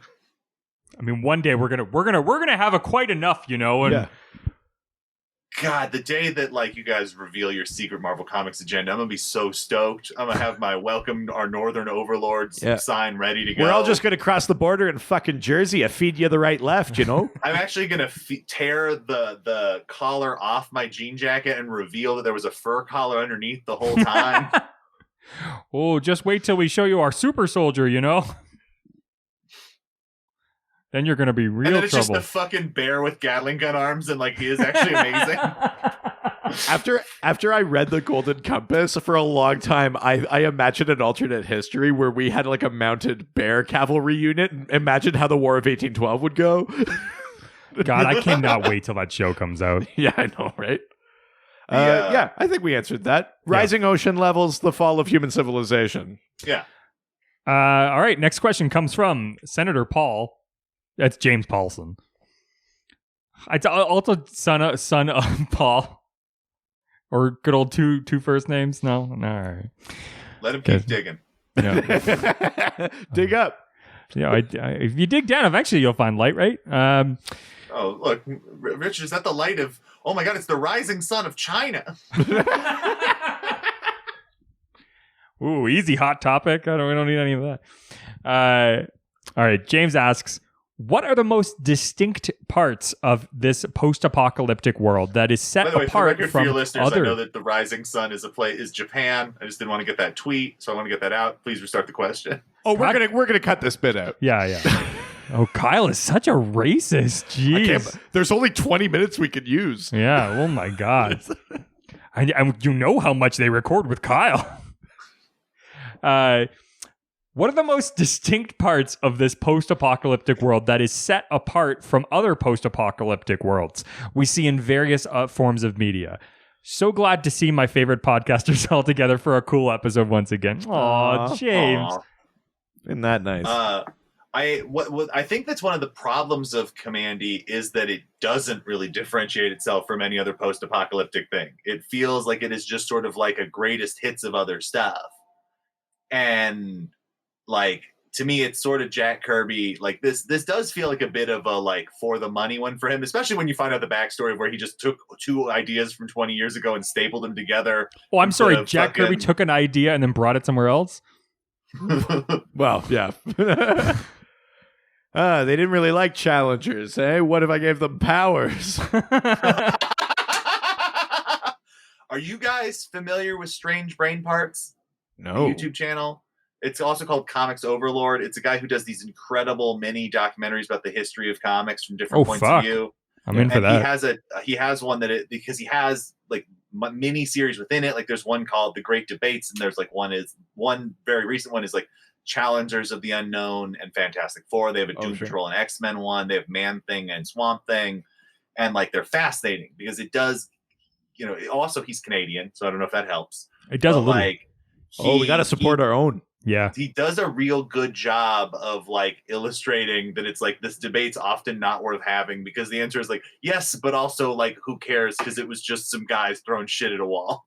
Yeah. Well, fair enough. Yeah. I mean, yeah, you could say that about anything, but then what are we doing with a podcast? The Doom Patrol one is the funniest though, because like, the fact that like he sets up an argument about how it couldn't possibly be. This will be relevant in a minute. You'll see. Like where he's like, Doom Patrol was already, it was on the market, but X-Men came out like a month later or 2 months later, something like that. And you look at the traditional cycle for how a comic gets created. There's no way that would be possible, except when you look at who drew X-Men, and it's motherfucking Jack Kirby, who could put a book together in 2.5 days. So it definitely is like, they don't say it's definitely about like, okay, so you're really like leaving it open. They're going like, you do the math, friend.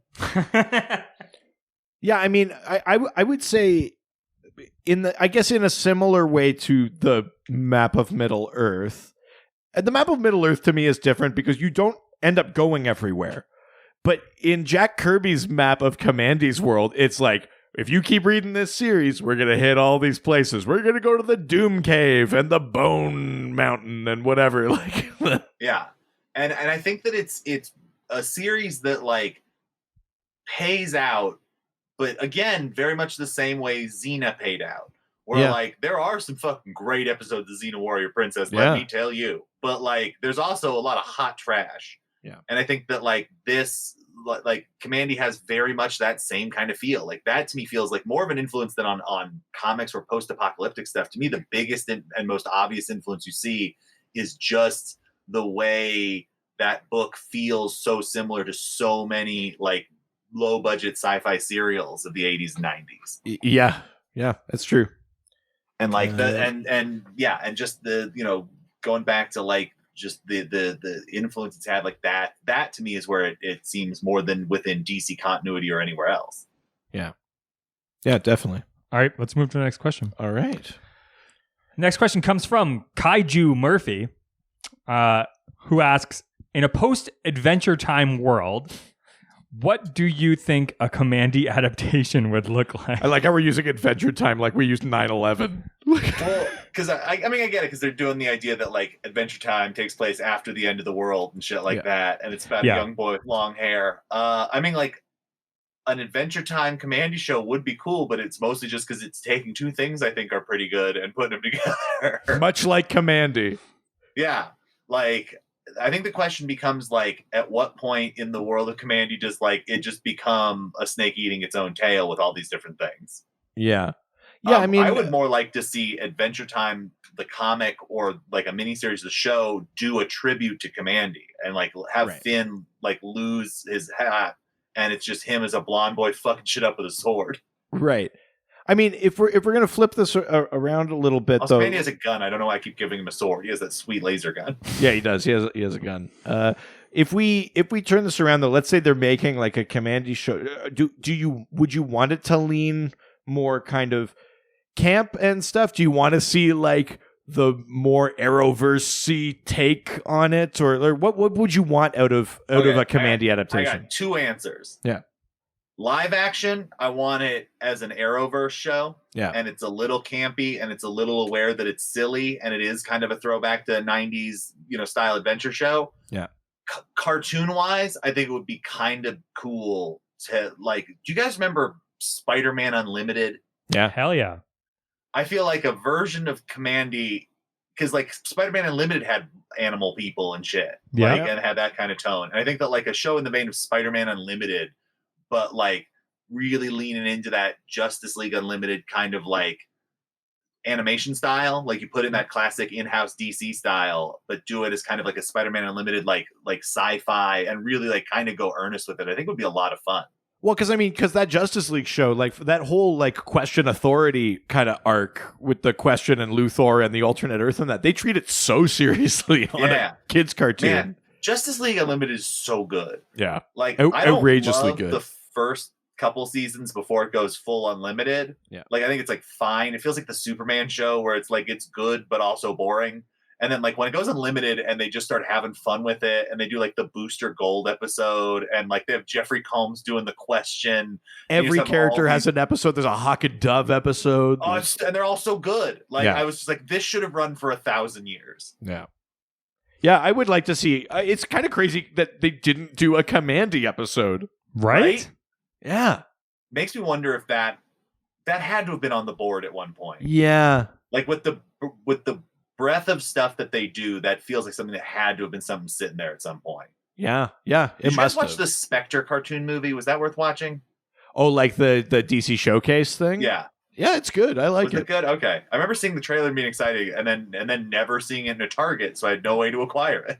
Yeah, Green Arrow, Spectre, Catwoman, those were all pretty solid, those Showcase ones. I like those, yeah. Nice. All right, next question comes from Batzam, who asks, do the humanoid animal beings have human-like dicks? No. The tigers for sure have barbed cocks. Oh, like a cat. But God, it's my favorite joke to make about fucking cats. Yeah, because it's just Jesus. Why was that an evolutionary? It would be funny if there was in place. It would be funny it would be funny if there was an issue where Kamandi walks in on Dr. Canis and then he can't pull out because that's how the dog penis works. Oh, see, I like the idea that Canis is just like licking his own balls, and he's like, "You weren't supposed to see this." Or that shit's just so delicious. Or that before becoming friends with Kamandi, Prince Tufton had him neutered. Whoa. Real quick. Third option for a Kamandi adaptation, and I'm so glad I thought of this. The final masterpiece by Ralph Bakshi is a fucking animated Kamandi movie done in the style of Wizards. Holy shit. Yeah, I mean, yes. Yeah, I mean, yes. Obviously. Yes. Like, and then you've got the over-sexualized animal creatures that you can throw in there. Like fucking EAP style. Jesus. Yeah. Like, DC execs. We know you're listening. DC execs. I know who in 2019, the age of not hiring problematic people, who you want to hire is Ralph Bakshi. Fuck. Yeah, do you want to bounce back from all of the weird Todd Phillips comments? God, just like the weird rotoscope fight scenes you could do between guys who are clearly wearing shitty tiger costumes and a young boy. I would watch it. Yeah, like the sword fight in Lord of the Rings, but like every episode, like, oh my God, that'd be amazing. I'd watch the shit out of this. Yeah. Now we put that on Adult Swim once Primal finishes, which I think it did. Yeah, that's right. You do a Kamandi show that's all like 15-minute episodes. Yeah. Yeah, done in Ralph Bakshi animation style. Yeah. That'd rule. I would watch this. Yeah, so for Bat Sam, they still have their animal penises, but at a size commensurate with their anthropomorphization. Yeah. God, something about that seems worse. Just big fucking honking cat cocks. Oh, God. Could use it in battle like a fucking... Like... Aren't there like sort of humanoid barracudas or something in Earth AD? So do they just fucking spray on the eggs still, or are they fucking... Oh, it's a Lovecraftian nightmare for sure. Yeah, okay. As long as we're on the same page. I don't like this. Oh, if you don't think there's like a humorous scene where Kamandi gets sprayed all over with like fish egg cum. Sorry, a humorous scene? Yeah. Yeah, play for laughs. laughs. Yeah, to be super serious. Like that's way more upsetting. There's something about Kamari.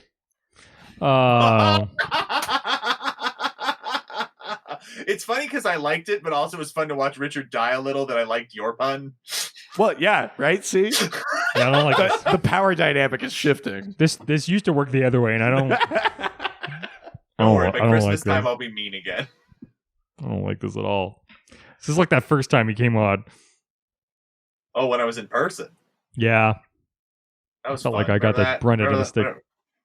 Remember when I was in your home? Oh. Oh, all right, let's take this off. Send you a picture. No, I'm just kidding. Now, Doctor, do you know this? Do you know that we've built Richard a guest room to try to entice him to come to California? Fuck you, I need him. He has all the equipment. There's a room in our home literally called the Richard Eden Suite. It's the greatest thing I've ever heard. Like, I gotta stay in Canada. We're coming. We're coming. Can I come believe that when a Caesar. No. Yes. Oh. Thank you, Kyle. This is something you don't want to be part of. No, bring the wife. They'll go sightseeing. It'll be fun. Yeah, I guess that's true. All right, you can come. Thank you. I can show you guys our cultural arts center. Sounds like a lot of fun. All right. Let's where were we? Twitter? Let's leave Twitter and head on over to Instagram. Now we're going to Instagram, take some questions and answer them. Don't you wish you had songs for your podcast? No. This is the part where Matt says something creepy or political. Weekly rap. This is I'm more playing the game where like I like just want to one day have people go like, wait, you wrote the theme song to a lot more podcasts than I realized. Because there's at least 3 in the world right now, and I feel like there's a 4th I've forgotten. Really? There's This Is Rad, and then there's Everything Is Scary, my horror show, and then there's a video game show I did a theme song for too. That's fucking cool. Yeah, all the things we've written I've just stuck in this podcast. Well, I mean, they're solid gold. I mean, yeah, nobody can afford the songs we have. Yeah, we've had all of those development deals for our Alfred Begins pitch. That's not even a joke, okay? It's so God, close. I love that Alfred Begins is just sitting on my phone. Like, I just have it standing by. Like, you know when you just, like, need to keep something with you in case it comes up and you don't want to be caught without it? Well, I appreciate that. That's a weirdly high compliment. Yeah. Like, you know, if I'm ever in a pitch meeting, they're like, we love that so much, you got something else? I'm like, well, I'm a producer on another project. Yeah, I'll give you that credit. That's fine. Yeah, I'm totally willing to have that. It's then we play the game called I wonder how low I can lowball them to buy the rights to Alfred Begins.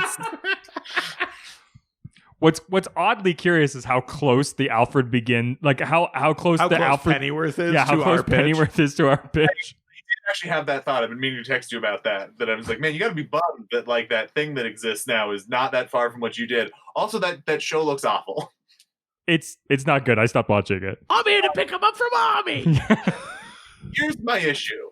Like, I love that, like, they clearly want to put Batman on TV. God, they want to so bad. About Gotham City Police, about his fucking butler, about a lady who met him one time, like about some of his friends hanging out on another place. Like, it's just so funny that like it's every like DC has been playing just the tip with Batman on TV for fucking 25 years now. Well, I like that in that Teen Titans Go to the Movies, they make that joke where they keep showing what movies are coming each subsequent summer, and it starts with Alfred, and then it's the Batmobile, and then it's the utility belt. It's like everything else. Man, the Teen Titans take no prisoners. Have you seen that Teen Titans Go movie yet? I've started. I'm excited because it's 70 minutes long, but like I've been meaning so to watch easy to watch. The new one? Yeah, it's a perfect. It's amazing. It's a perfect like plain movie. The show is really fun too. Like I mean I liked the first version of it, and this new version where like what if we did the other one but like dumber is like also fun. My proudest one of my proudest moments was a couple of mornings ago when we were getting my daughter ready for daycare, and she went Titans because she wanted to watch Teen Titans. Oh. That's gotta. Did I tell you she can name Booster Gold, Martian Manhunter, Blue Beetle, Black Manta, Batman, Swamp Thing, and Superman? Still can't say Dad of the pinch. No, she doesn't know my name. I'm no one to her. She's Guy Gardner and Black Canary away from not needing to really know that many other characters. I mean, yeah. She will never know Guy Gardner. Not in my house. That's only going to push her closer to it. That's true.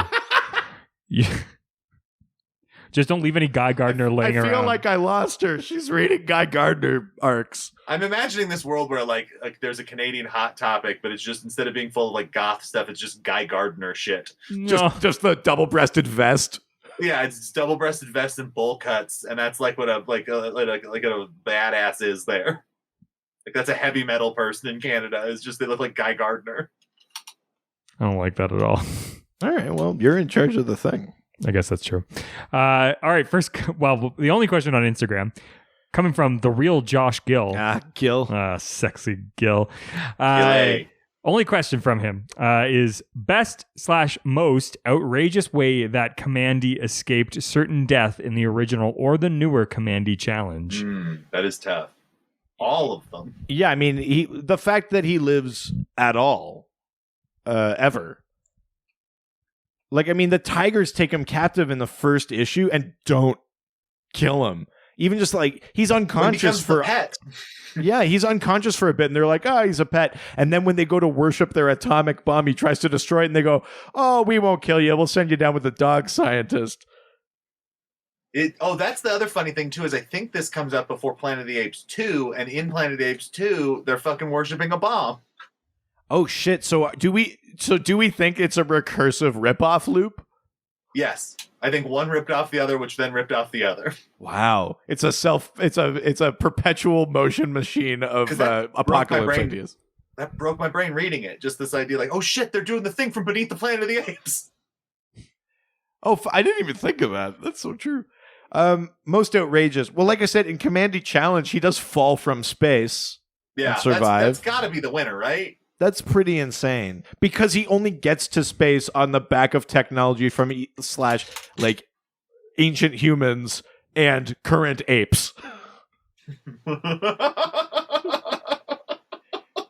Which is kind of crazy.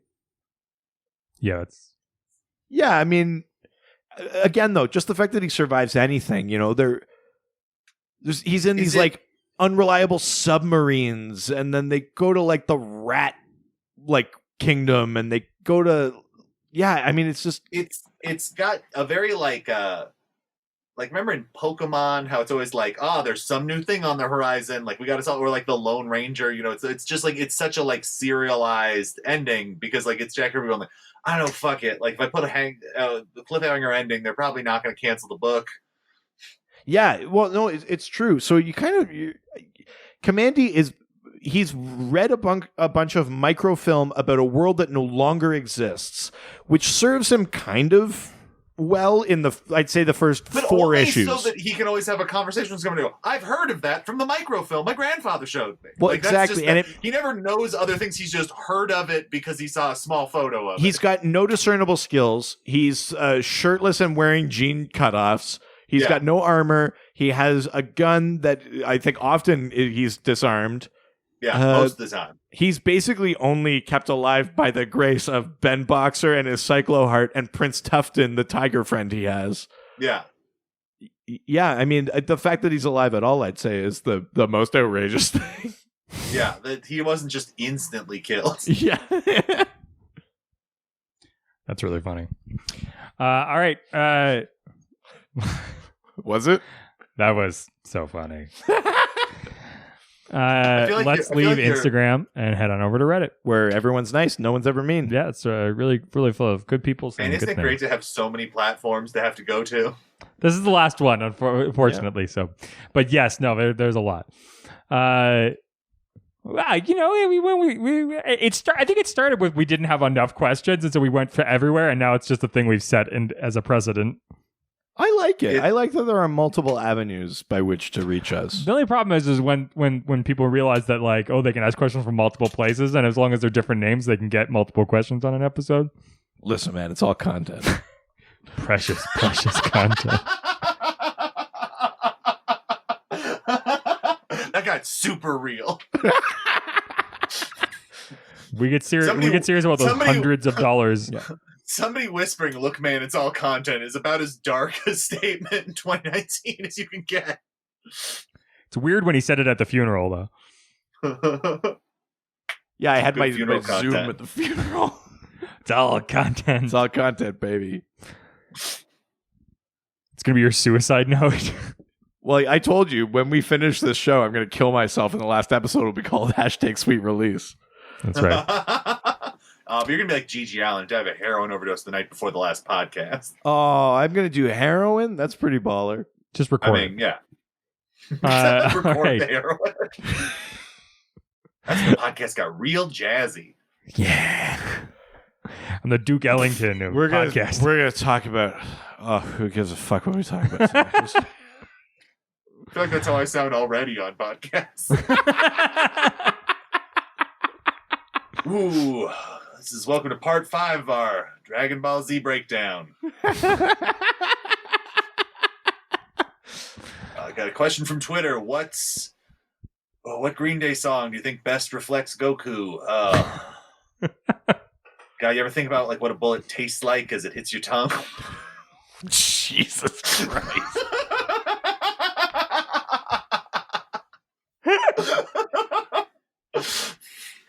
I feel like the last few episodes that we've recorded have really highlighted our sad boy thing. I think having Kyle in here too, we've been pushed over the... This is almost a cry for help podcast now. We left all the clues. You could have saved them. You could have saved us. Then it's like like the ending of that last Saw movie where you find out all these podcasts were recorded 5 years ago. God, they predicted every single move. It was hard to delay all the podcasts being published, but the news segment was the hardest. That was a lot of predicting we got right. That was really the thing that the people should have really focused on, rather than us killing ourselves. How really dead on we were about the news. Less the death and more the Nostradamus-esque prophecy. Is it bad that we've resolved to end this podcast with a mutual suicide? Well, how else do you end something like this? You're right. It's too high of a height. How could we ever? That's gonna be the next trend: is pod death. Oh no! Yeah, hell yeah! That's it's the only way to compete with the Office ladies. Well, yeah, now that all the celebs are doing podcasts, we need to beat them to on-air suicide, I guess. I mean, yeah, you just don't want to seem hacky and kill yourself because Dax Shepard did it. Oh, God. Let's go to Reddit. It's weird that all of those people started killing themselves on podcasts when they were 23. All right. First question comes from... You okay? Yeah. First question. That was too funny for me. Yeah. First question comes from Siege the Box. who asks... That sounds like a bad approach to getting laid. Carpe box. That is like, that's not how you woo a woman. You don't siege the box. I'm decapitated now. I'm gonna just camp outside until you run out of grain. I took Australia, so you have to give me the box.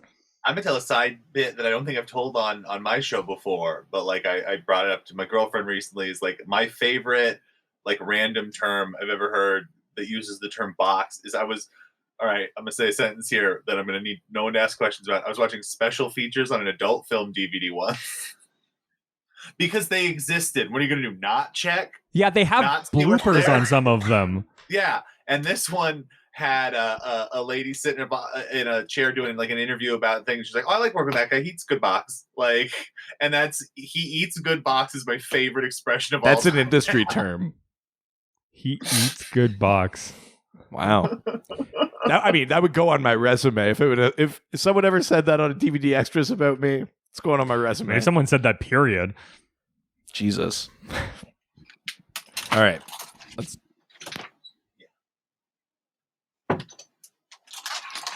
That. Oh, man. Sorry, just checking something. Now I heard a noise.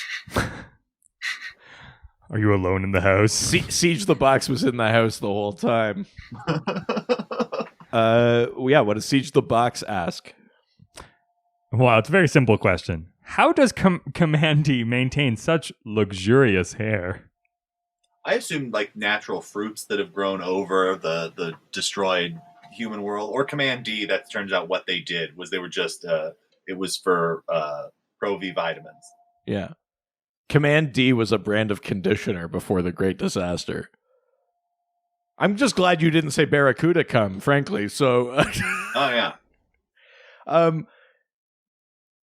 Yeah, I mean, like he's the lambus bread, and he just keeps breaking it out to like keep conditioning his hair on his adventures. Look, I got that Barracuda cum in issue 16. Yeah, I mean, the one thing that I think the Kamandi world never fully explains is obviously all of these animal civilizations sort of inhabit the ruins of human civilization. They're made to be very human-like, you know? They ride horses as cavalry. They have politics and wars and monarchy and stuff like that. But I don't know if they have conveniences. I don't know that the Kamandi like series ever went into whether or not they found like our fun shit or if they just took feudalism. Well, I like the idea that your sentence started with the idea of the one problem with Kamandi. It's the thing that took me out of it. It's like, where's the conditioner? As if other than that, it's airtight. Call me out on all my bullshit. So, look, I'm a big old fan of Jack Kirby, but I'm not saying that everything he did was perfect, because no artist makes everything perfect. That's fair.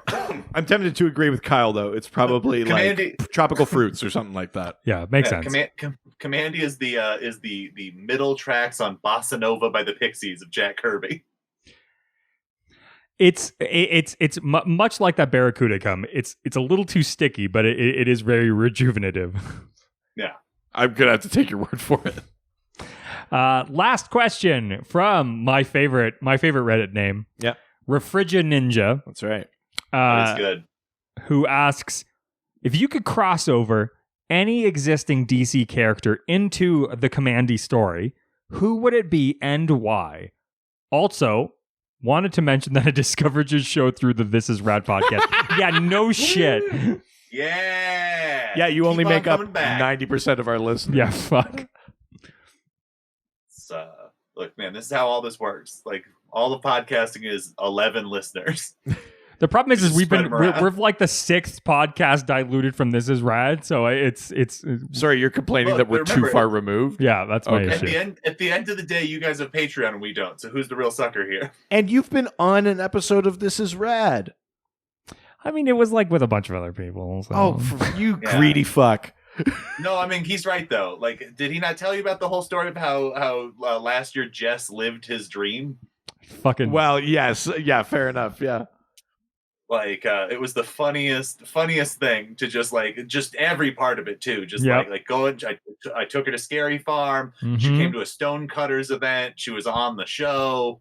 I would really like to plan a secret trip to. Time while she was here. I'd like to plan a secret trip to LA without Richard, so that I can be on the show without him too. I'd fucking kill you. What's crazy too is that they've literally never talked about DC on This Is Rad. No, we did. No, you've never done a DC podcast. Haven't we done a Batman episode at some point? I'm just gonna wait by the phone. Not that I know of. I don't think so. No, I guess because the only person, like comic book guy, I really go to hard is like Scipio and Goat dude. Ron Swallow, yeah. Sorry, yeah. Goat dude. Yeah. Nerd Goat. Oh, Nerd Goat. Yeah, but he knows what it is. Yeah, and so I guess we gotta do some DC stuff. No, but we've been waiting. Yeah, I'm ready whenever you are. Sorry, Richard. Son of a bitch. Just the problem is I just worry I'd go. I'm worried I'd go too hard, too fast on it. You can't. Not with me, baby. Because I just want to go. Because the problem is my DC love is all weird mid-tier DC shit, anyways. Like it's more Vertigo than it is even DC mostly, but. See, but I don't. But it's also like if. Though you've been getting into Titans lately. Yeah, I've gotten to Titans, like Justice League International is one of my favorite things ever. I just never get to talk about it because no one remembers it but me. But Keith Giffen writing fucking the Justice League is as good as the Justice League ever is. Like with the weird communist guy who you can't trust and then surprises the dick. Even Richard, can you just move over a little bit? Kyle and I have stuff that we have to talk about. Formerly known as was even like even the revival worked and it did a real good job of making fun of Power Girl in a real fun way. See, all of this, I'm in. Son of a bitch. Coming to my house, take my man. The only DC Showcase book I own. Now who's the cuck? Is the best of Ambush Bug. All right, sorry. Refrigerator Ninja. What does Refrigerator Ninja? Whatever, it doesn't even matter. The question was if you could cross over any existing DC character into the Kamandi story, who would it be and why? Right. God, there's the shitty nerd answer in me for what I think would be a fun comic versus what I think would be good, or two very different answers. Yeah, sure. The shitty nerd answer for me is it'd be cool to see him hook up with Animal Man. Sure. Because then they could do some animal fighting shit. He could actually be like Animal Man having to protect John Connor style fucking Kamandi would be kind of fun. Yeah. My weird one, I was gonna say Jonah Hex. Oh, yeah. And my other one was going to be Swamp Thing. So we're really operating on a very specific line here of characters. My Jonah Hex logic is that the post-apocalypse and the Wild West require basically the same skills. Build a fire, hunt food, and keep yourself alive from marauding whoever's out there. Oh, let me throw a flip at you. What if Kamandi comes to our world, and in his world, he's not very powerful, but in our world, he's been fighting Tiger Men his entire life. Right. He's pretty badass. It's a Jumanji situation. I like it. And a Slade Wilson shows up and goes, this kid's a good fighter. I'm going to make him my new fucking Robin. And it's just Slade Wilson and Kamandi fucking people up. That'd be awesome. Ooh, I like that. Yeah. Make him a bad guy. I'm into that. That's a cool one. I like that flip, too, where he comes to us instead of the other way around. Richard, do you have one? What's a character you want to see crossover with Kamandi and that sort of weird animal post-apocalypse? Yeah, I think it would be interesting to see Harley Quinn. Sure. I mean, there's enough of the camp in Kamandi to take something like the Palmiotti and Connor Harley Quinn and throw her in there. You have the hyena connection thing, and I see. Do you want her morphed into an animal like that Ninja Turtles Batman movie that we watched? Oh shit! Oh, that changes everything. That Teenage Mutant Ninja Turtles fucking that you got to see that. You'd really enjoy that. If we turn this question into what DC character do you want morphed into an animal in Kamandi's world? That changes everything. Yeah, that's a whole bunch of things. Because Harley as a hyena or something in that, I'm thinking of that fucking cool Ninja Turtles thing. Yeah, that's kind of dope as hell. At which point, I want the Birds of Prey and the Teen Titans both all animal eyes, except for Beast Boy, who now can't transform. Beast Boy just picks up the poop. Yeah, he's just furious the whole time. He's like, this is what I do all the time. And then I was just talking about how fun it is and how awesome it is, and like totally take for granted the fact that like this is literally his power in their world. Do you know who I think would love that specific pitch is Heath Corson. Oh, fuck yeah. I think he's the exact kind of guy would be like, yeah, that's fun to kind of fuck Beast Boy over. Yeah, absolutely. That's amazing. God, I mean, if they turned into animals, I don't think I would still pick Jonah Hex. I like Jonah Hex for like the survival skills thing. If they're turning into animals or something, imagine Jonah Hex being? Sorry, what animal do you imagine Jonah Hex being? Oh fuck! I guess maybe if a horse. Well, I mean, normally when people turn into animals, it's something connected roughly to them. So maybe like a coyote or something. Mm-hmm. Okay, be sort of like westerny. You know, I feel like they would want it to be a rattlesnake, but I offer you that you turn him into Porco Rosso, but with an eye scar. I hope you're proud of that. I'm so proud. Jesus, I can't lean further back, or I would. That's amazing. I love that. Oh my god. Well, that was the last question. Wow. Which I'm way into this like DC Animals thing now, kind of a Spider Ham riff. I mean, yeah. Well, maybe channel those energies for the next segment here. Yeah, if you haven't remembered, we have Dial Doc now. Pardon? What's that? We've got Dial Doc now, which means Dial Doc. Yes, right. Based on Dial H for Hero, which for those if you're just jumping in on this episode, welcome. Hey, fan of mine. Yeah. Hello, this is Rad Listener. I hope you've enjoyed my new album, Absolute Terror. There's time for that. Shut your mouth. We base this on Dial H for Hero. You get the magic H dialer. You type in hero or villain, as you may be inclined, and you turn into a never-before-seen hero or villain with a sort of punny name and a crazy power, and it's for a limited time. So every episode, we try to come up with our Dial Docs. Richard, do you have one? I do. My hero this week is name is Butterboy.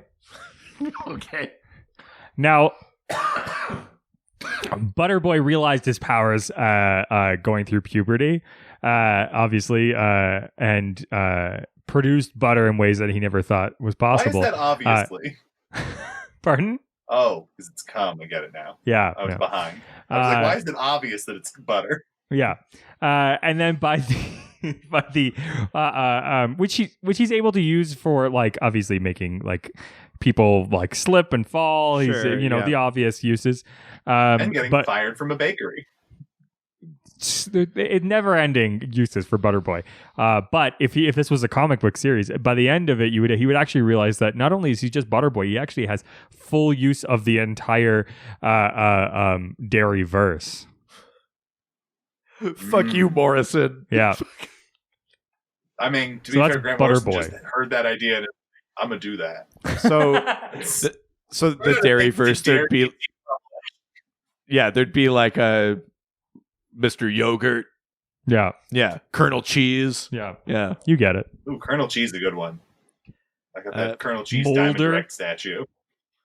Fuck yourself. Kyle. Mulder. Yes, I'm like if this is a thing that you guys have already built, let me know. But I've created a super villain. Okay. Named the Vape Ape.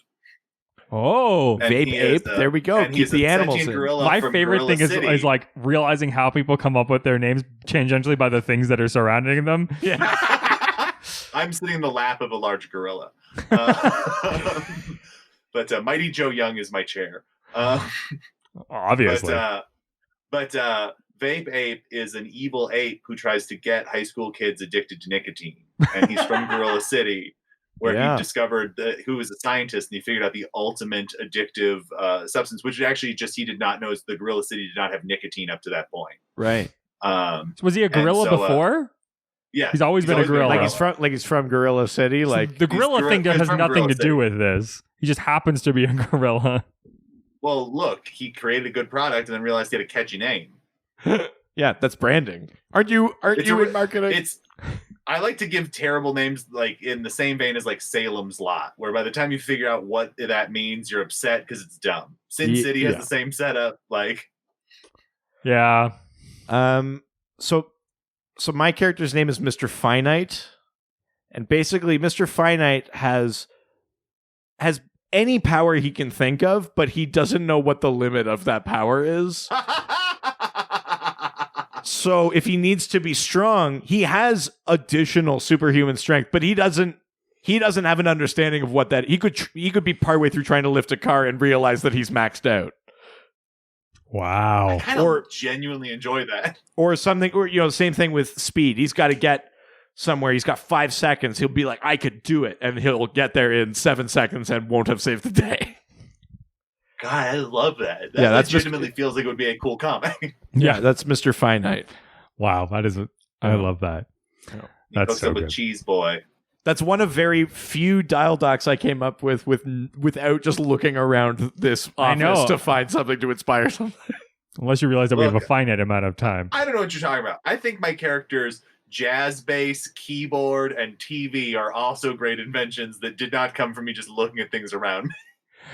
I'll be honest. Knowing that this part of the podcast was coming up, I did spend a lot of time looking around your room and being like, I don't know, fucking hand man. I don't. Fucking guitar guy. I definitely spent a lot of reading poster. Yes, that's. Also, I like that you're. I was wondering where handband came from. I'm gonna write that down though because I need one for next week. I do like that you have a calendar that's set at March. Oh yeah. Real question is from this year. That's better.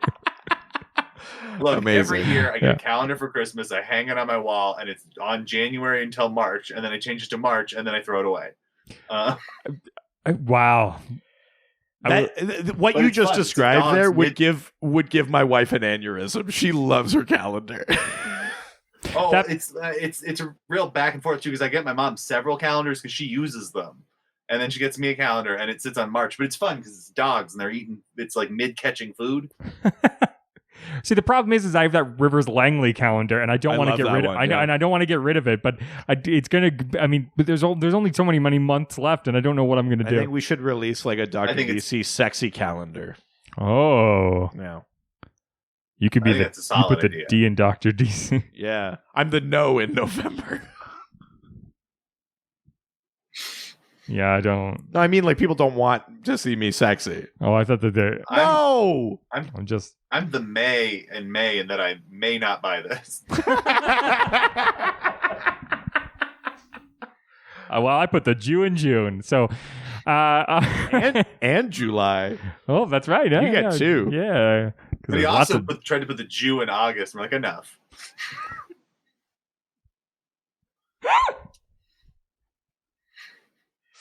Jesus Christ. Kyle, thank you so much for coming on again. Thank you. One of my favorites to do. We always have a grand.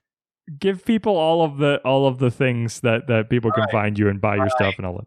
Twitter and Instagram are at Kyle Clark is rad. So I literally only have them to interact with people who listen to me on podcasts. So if you're on the fence about it, definitely drop me a line. Because it's the only reason he's not a great Graham, but a great communicator. Hey, I'm pretty sure recently I posted a regram of an event I was at.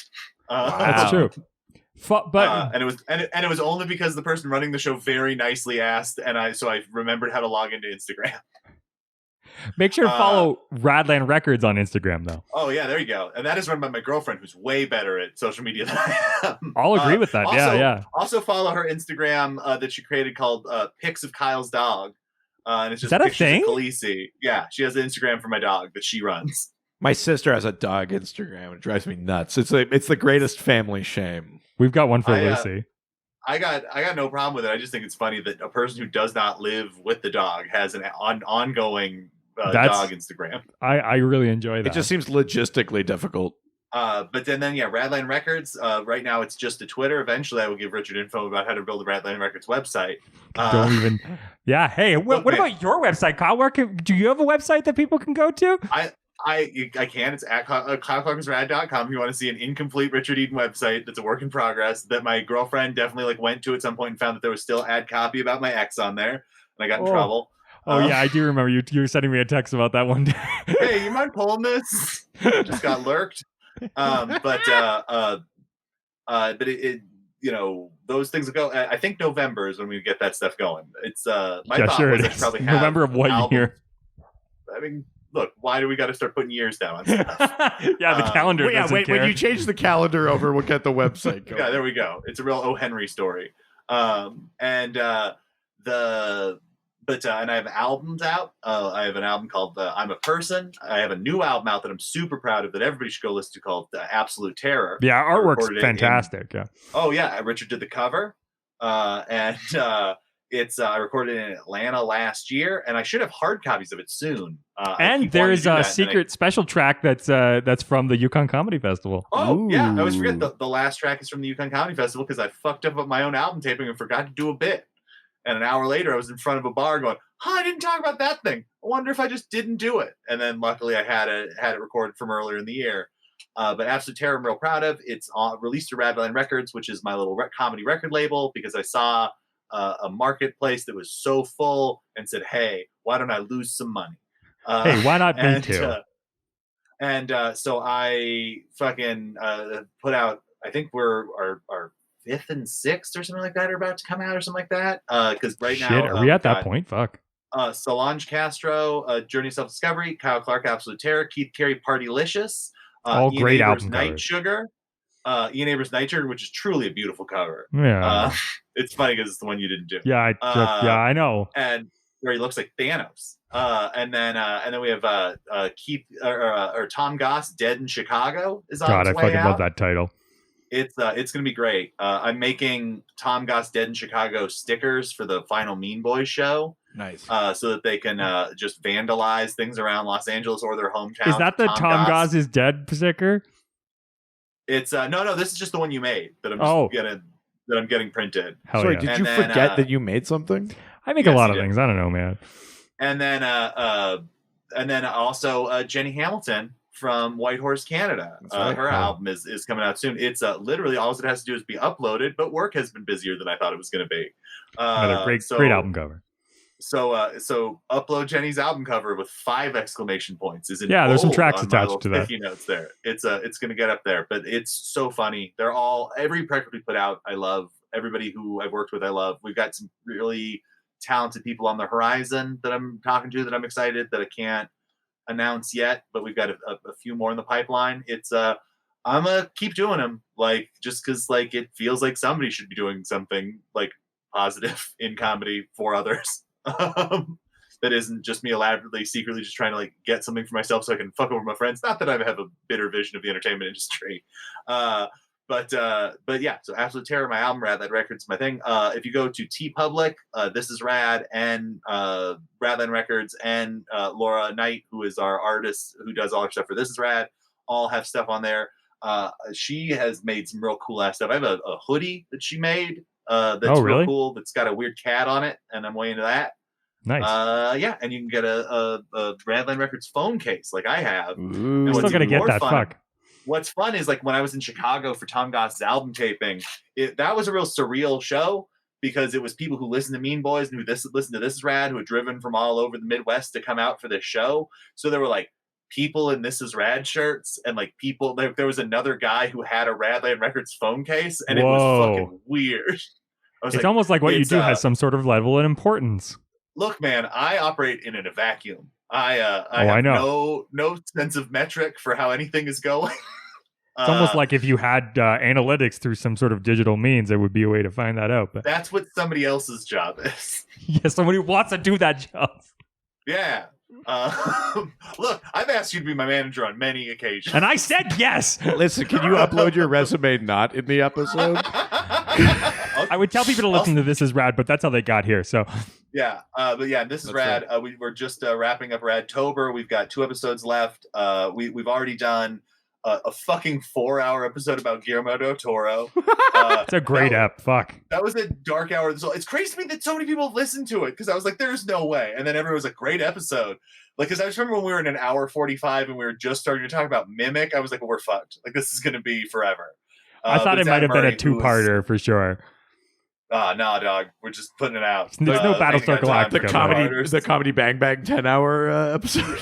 Yeah, exactly. And then we've got, and then we just put out an episode about body horror with my friend Jen Saunderson. Yeah. Who I do another podcast with. It's my secret other podcast called Everything is Scary. That's an all horror podcast. Fucking Jen Saunderson is one of the funniest fucking people. Like, I actually didn't know about that podcast, but I like that one. Fucking Jen Saunderson's like, so far. She's insane. She's literally crazy.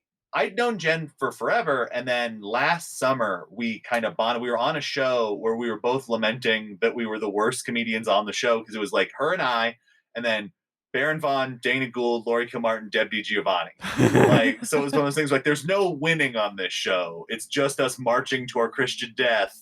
Like, it's insane to always hear that because I always forget that Deb DiGiovanni in the America is just like a new comic that's popping up, and she's like literally like a legendary comedian in Canada. Yeah.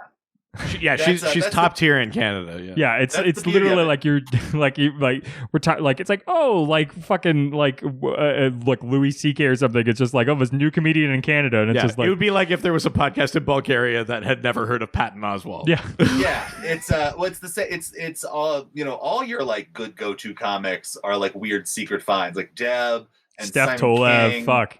I forgot about Steph Tolev too. And then like even K-Trev in America, he is like that guy who isn't Zach Galifianakis. It's insane. And like it's I mean, but that's always been the case. I mean, I look back in the 90s, like Elvira Kurtz, like the most underrated comedians in the 90s. Like, fuck, good drop. Yeah, fuck. Jesus. And so, but Jen Saunderson and I like bonded over that show, and it turns out she's a big like horror nut too, and her and her husband are both movie freaks. And so her and I just started hanging all the time, and we decided that like let's turn into a podcast to justify how much we just like hang. And fucking she's legitimately like one of the funniest humans I know. And so just the fact that I get to sit down a couple times a month and just like because we're bi-monthly, smart. But the fact that like I just get to sit and riff with her, and she is so funny, and it's a horror podcast, but also just goes a lot of weird directions. We're just constantly talking about how handsome her husband is. Because Don Saunderson is a very handsome man. He looks like tall Elijah Wood. Whoa! And it's fun because he's often that's the only problem with Elijah Wood. I just got to like. Yeah. That touched a nerve. Oh, girl, let me tell you, you get lost in them eyes. Tall Elijah Wood. He's that's often the only problem with Elijah Wood. You took it away. He's giving me Elijah Wood. But so everything is scary. Oh, and then our last two for the Radtober this year are going to be we're recording an episode this Saturday that I'm very excited about with Mean Boys super fan Alexis Filth. Oh shit! Nice. It's finally happening. We're doing our Marilyn Manson episode. That episode's gonna get like if there is. I know very few people who can talk more than I can, and Alexis is like I am still learning from her how to talk. Like, and so I'm so excited to have her. And then the last one is going to be our Scary Stories episode where I wrote 2 original scary stories that I'm reading as an audiobook. And they're science fiction this year. Ooh, it's 2. Nice. Well, one's like straight up science fiction, and one is like a Black Mirror episode. Awesome. I don't think you sent me those either. That might be brand new. You read the Black Mirror one because it's that's the right. Dark Hammer story. Yes, and yeah. I think I sent you both of them over the summer because the other one's about the future where everything's great now. Oh, yes. Okay. So you've read both stories. So I did. Never mind. This year's episode is actually ruined for you because you've read them already. Yeah. But I'm really proud of both. The longer one that's the Black Mirror episode is a story that took me about 2 years to write. Wow. So I'm excited. It's really cathartic to like get it out just because it's a story that like I was really wanted to do justice to, and I feel like it turned out really good. I just want to throw out there that I wish I was as close with anybody as you guys are. Look, I only text him 5 to 10 times a day. Yeah, I mean, they may be 3 pages each text. I would hazard to say that for the brief like period in time in which you met my wife, you guys had probably more of a connection than we. It's really just Kyle. It's nothing to do with us. I've been resisting asking about your wife the whole episode because she's just a good gal. Because she came up to you and said, "Thank God you're going to talk about comics with him. Save me from this waking nightmare." She grabbed me by the shoulders and brought me over to you, and that is how we met. Yep. Is your wife demanding that I talk about the thing that she doesn't want to talk about with you? Sounds about so I right. don't roll over in the middle of the night and go like, Did you hear about what they're planning for Stargirl? That's amazing. Well, this is great. This has been amazing. Yeah, thank you so much. If you guys want to ask us questions for our next episode. Yeah, the last episode of October, we're talking about Kingdom Come. Richard and I are both going to we're both going to reread that one. That's the last dystopian future we're talking about. We're talking about Kingdom Come, the sort of iconic Mark Waid story. So send your questions about Kingdom Come, and you can do that through our various social media platforms. Yes, such as our Facebook, Dr. DC Podcast. Podcast. That an old man can our Twitter at Dr. DC, our Instagram, Dr. DC Podcast, our email, drdcpodcast@gmail.com, our subreddit, r/Dr_DC, and of course the doc phone is now open. All you have to do is call us at 208-917-3238. That's 208-917-DCEU. And of course, go to our website, drdcpodcast.com or .ca. Website. Our website is done. Fucking somebody finish that one. And of course, give us a review, and you can give us a review by, you can obviously do skywriting. You can obviously do it through iTunes. I mean, the best way possible is to somehow worm your way into the life of Kyle Clark, so that the next time he's on our show, he has to relay to us your 5-star review of our podcast. Yeah, that's the best way to do it. Jen and I have a promotion on Everything is Scary right now, where if we get 20 reviews, like on our show, like 5-star reviews, we're gonna post both an erotic story that she read at a live show about Jason and Freddie having sex, and I have a bit that I've only performed live once, but it's maybe my personal favorite bit I've ever written about David Cronenberg. Oh, so it's just so specific. I did it at Phoenix Comic Con. Oh, you sent me that bit. Ago. Yes, I sent you the bit. I want to see my that. favorite bit. I have it. It's for no one. Yeah. It's feel free to shoot it to him, because it's I love it, and so I'm finally going to release it, because there's no. I mean, it is part Who's of the audience for that bit, except for your audience for that podcast. I learned recently I actually have enough to put together a B-sides and rarities collection, because I have so much like recorded stand-up that's not been officially released, that I keep entertaining the idea that that is such a Radland Records thing. Holy shit. I love that. I just feel like within the first 10, you should not put out a retrospective of the guy who runs the company. That looks like it. When you're not like a multi-million-dollar comedian yet, and you're already releasing a B-side. Your memoir. To be fair, like I was busy doing that. Those other young comedians just don't have enough recording material. That's fair. Yeah, we just finished doing if we got to 52 reviews, we would get DC tattoos. So now those are scheduled for January. Yeah, that's right. We're getting our DC Comics tattoos. We don't know what we're going to do when we get to 100 reviews. I keep suggesting like fuck on audio, but we'll see what we actually land on. Yeah, I thought it would be murder suicide, but maybe is that too soon? That's 200. Or you guys just have to spend a year wearing those capes that Six Flags sells. Oh my god. I like that more than I thought I would.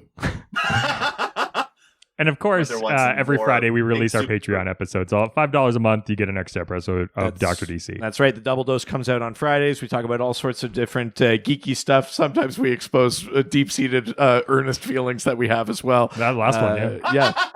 So that's part of why I'm afraid to get a Patreon. Yeah, my next episode is just Kyle Clark. So if you really want to know when the last episode of the main podcast will be, subscribe to the Patreon, because you'll hear it the Friday before. That's true. That's a good point. Yeah, you'll see the downward spiral. Yeah.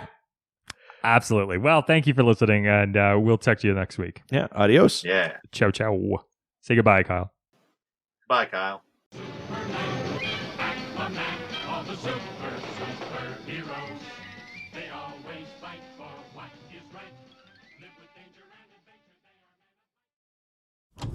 This was a Brain Freeze podcast.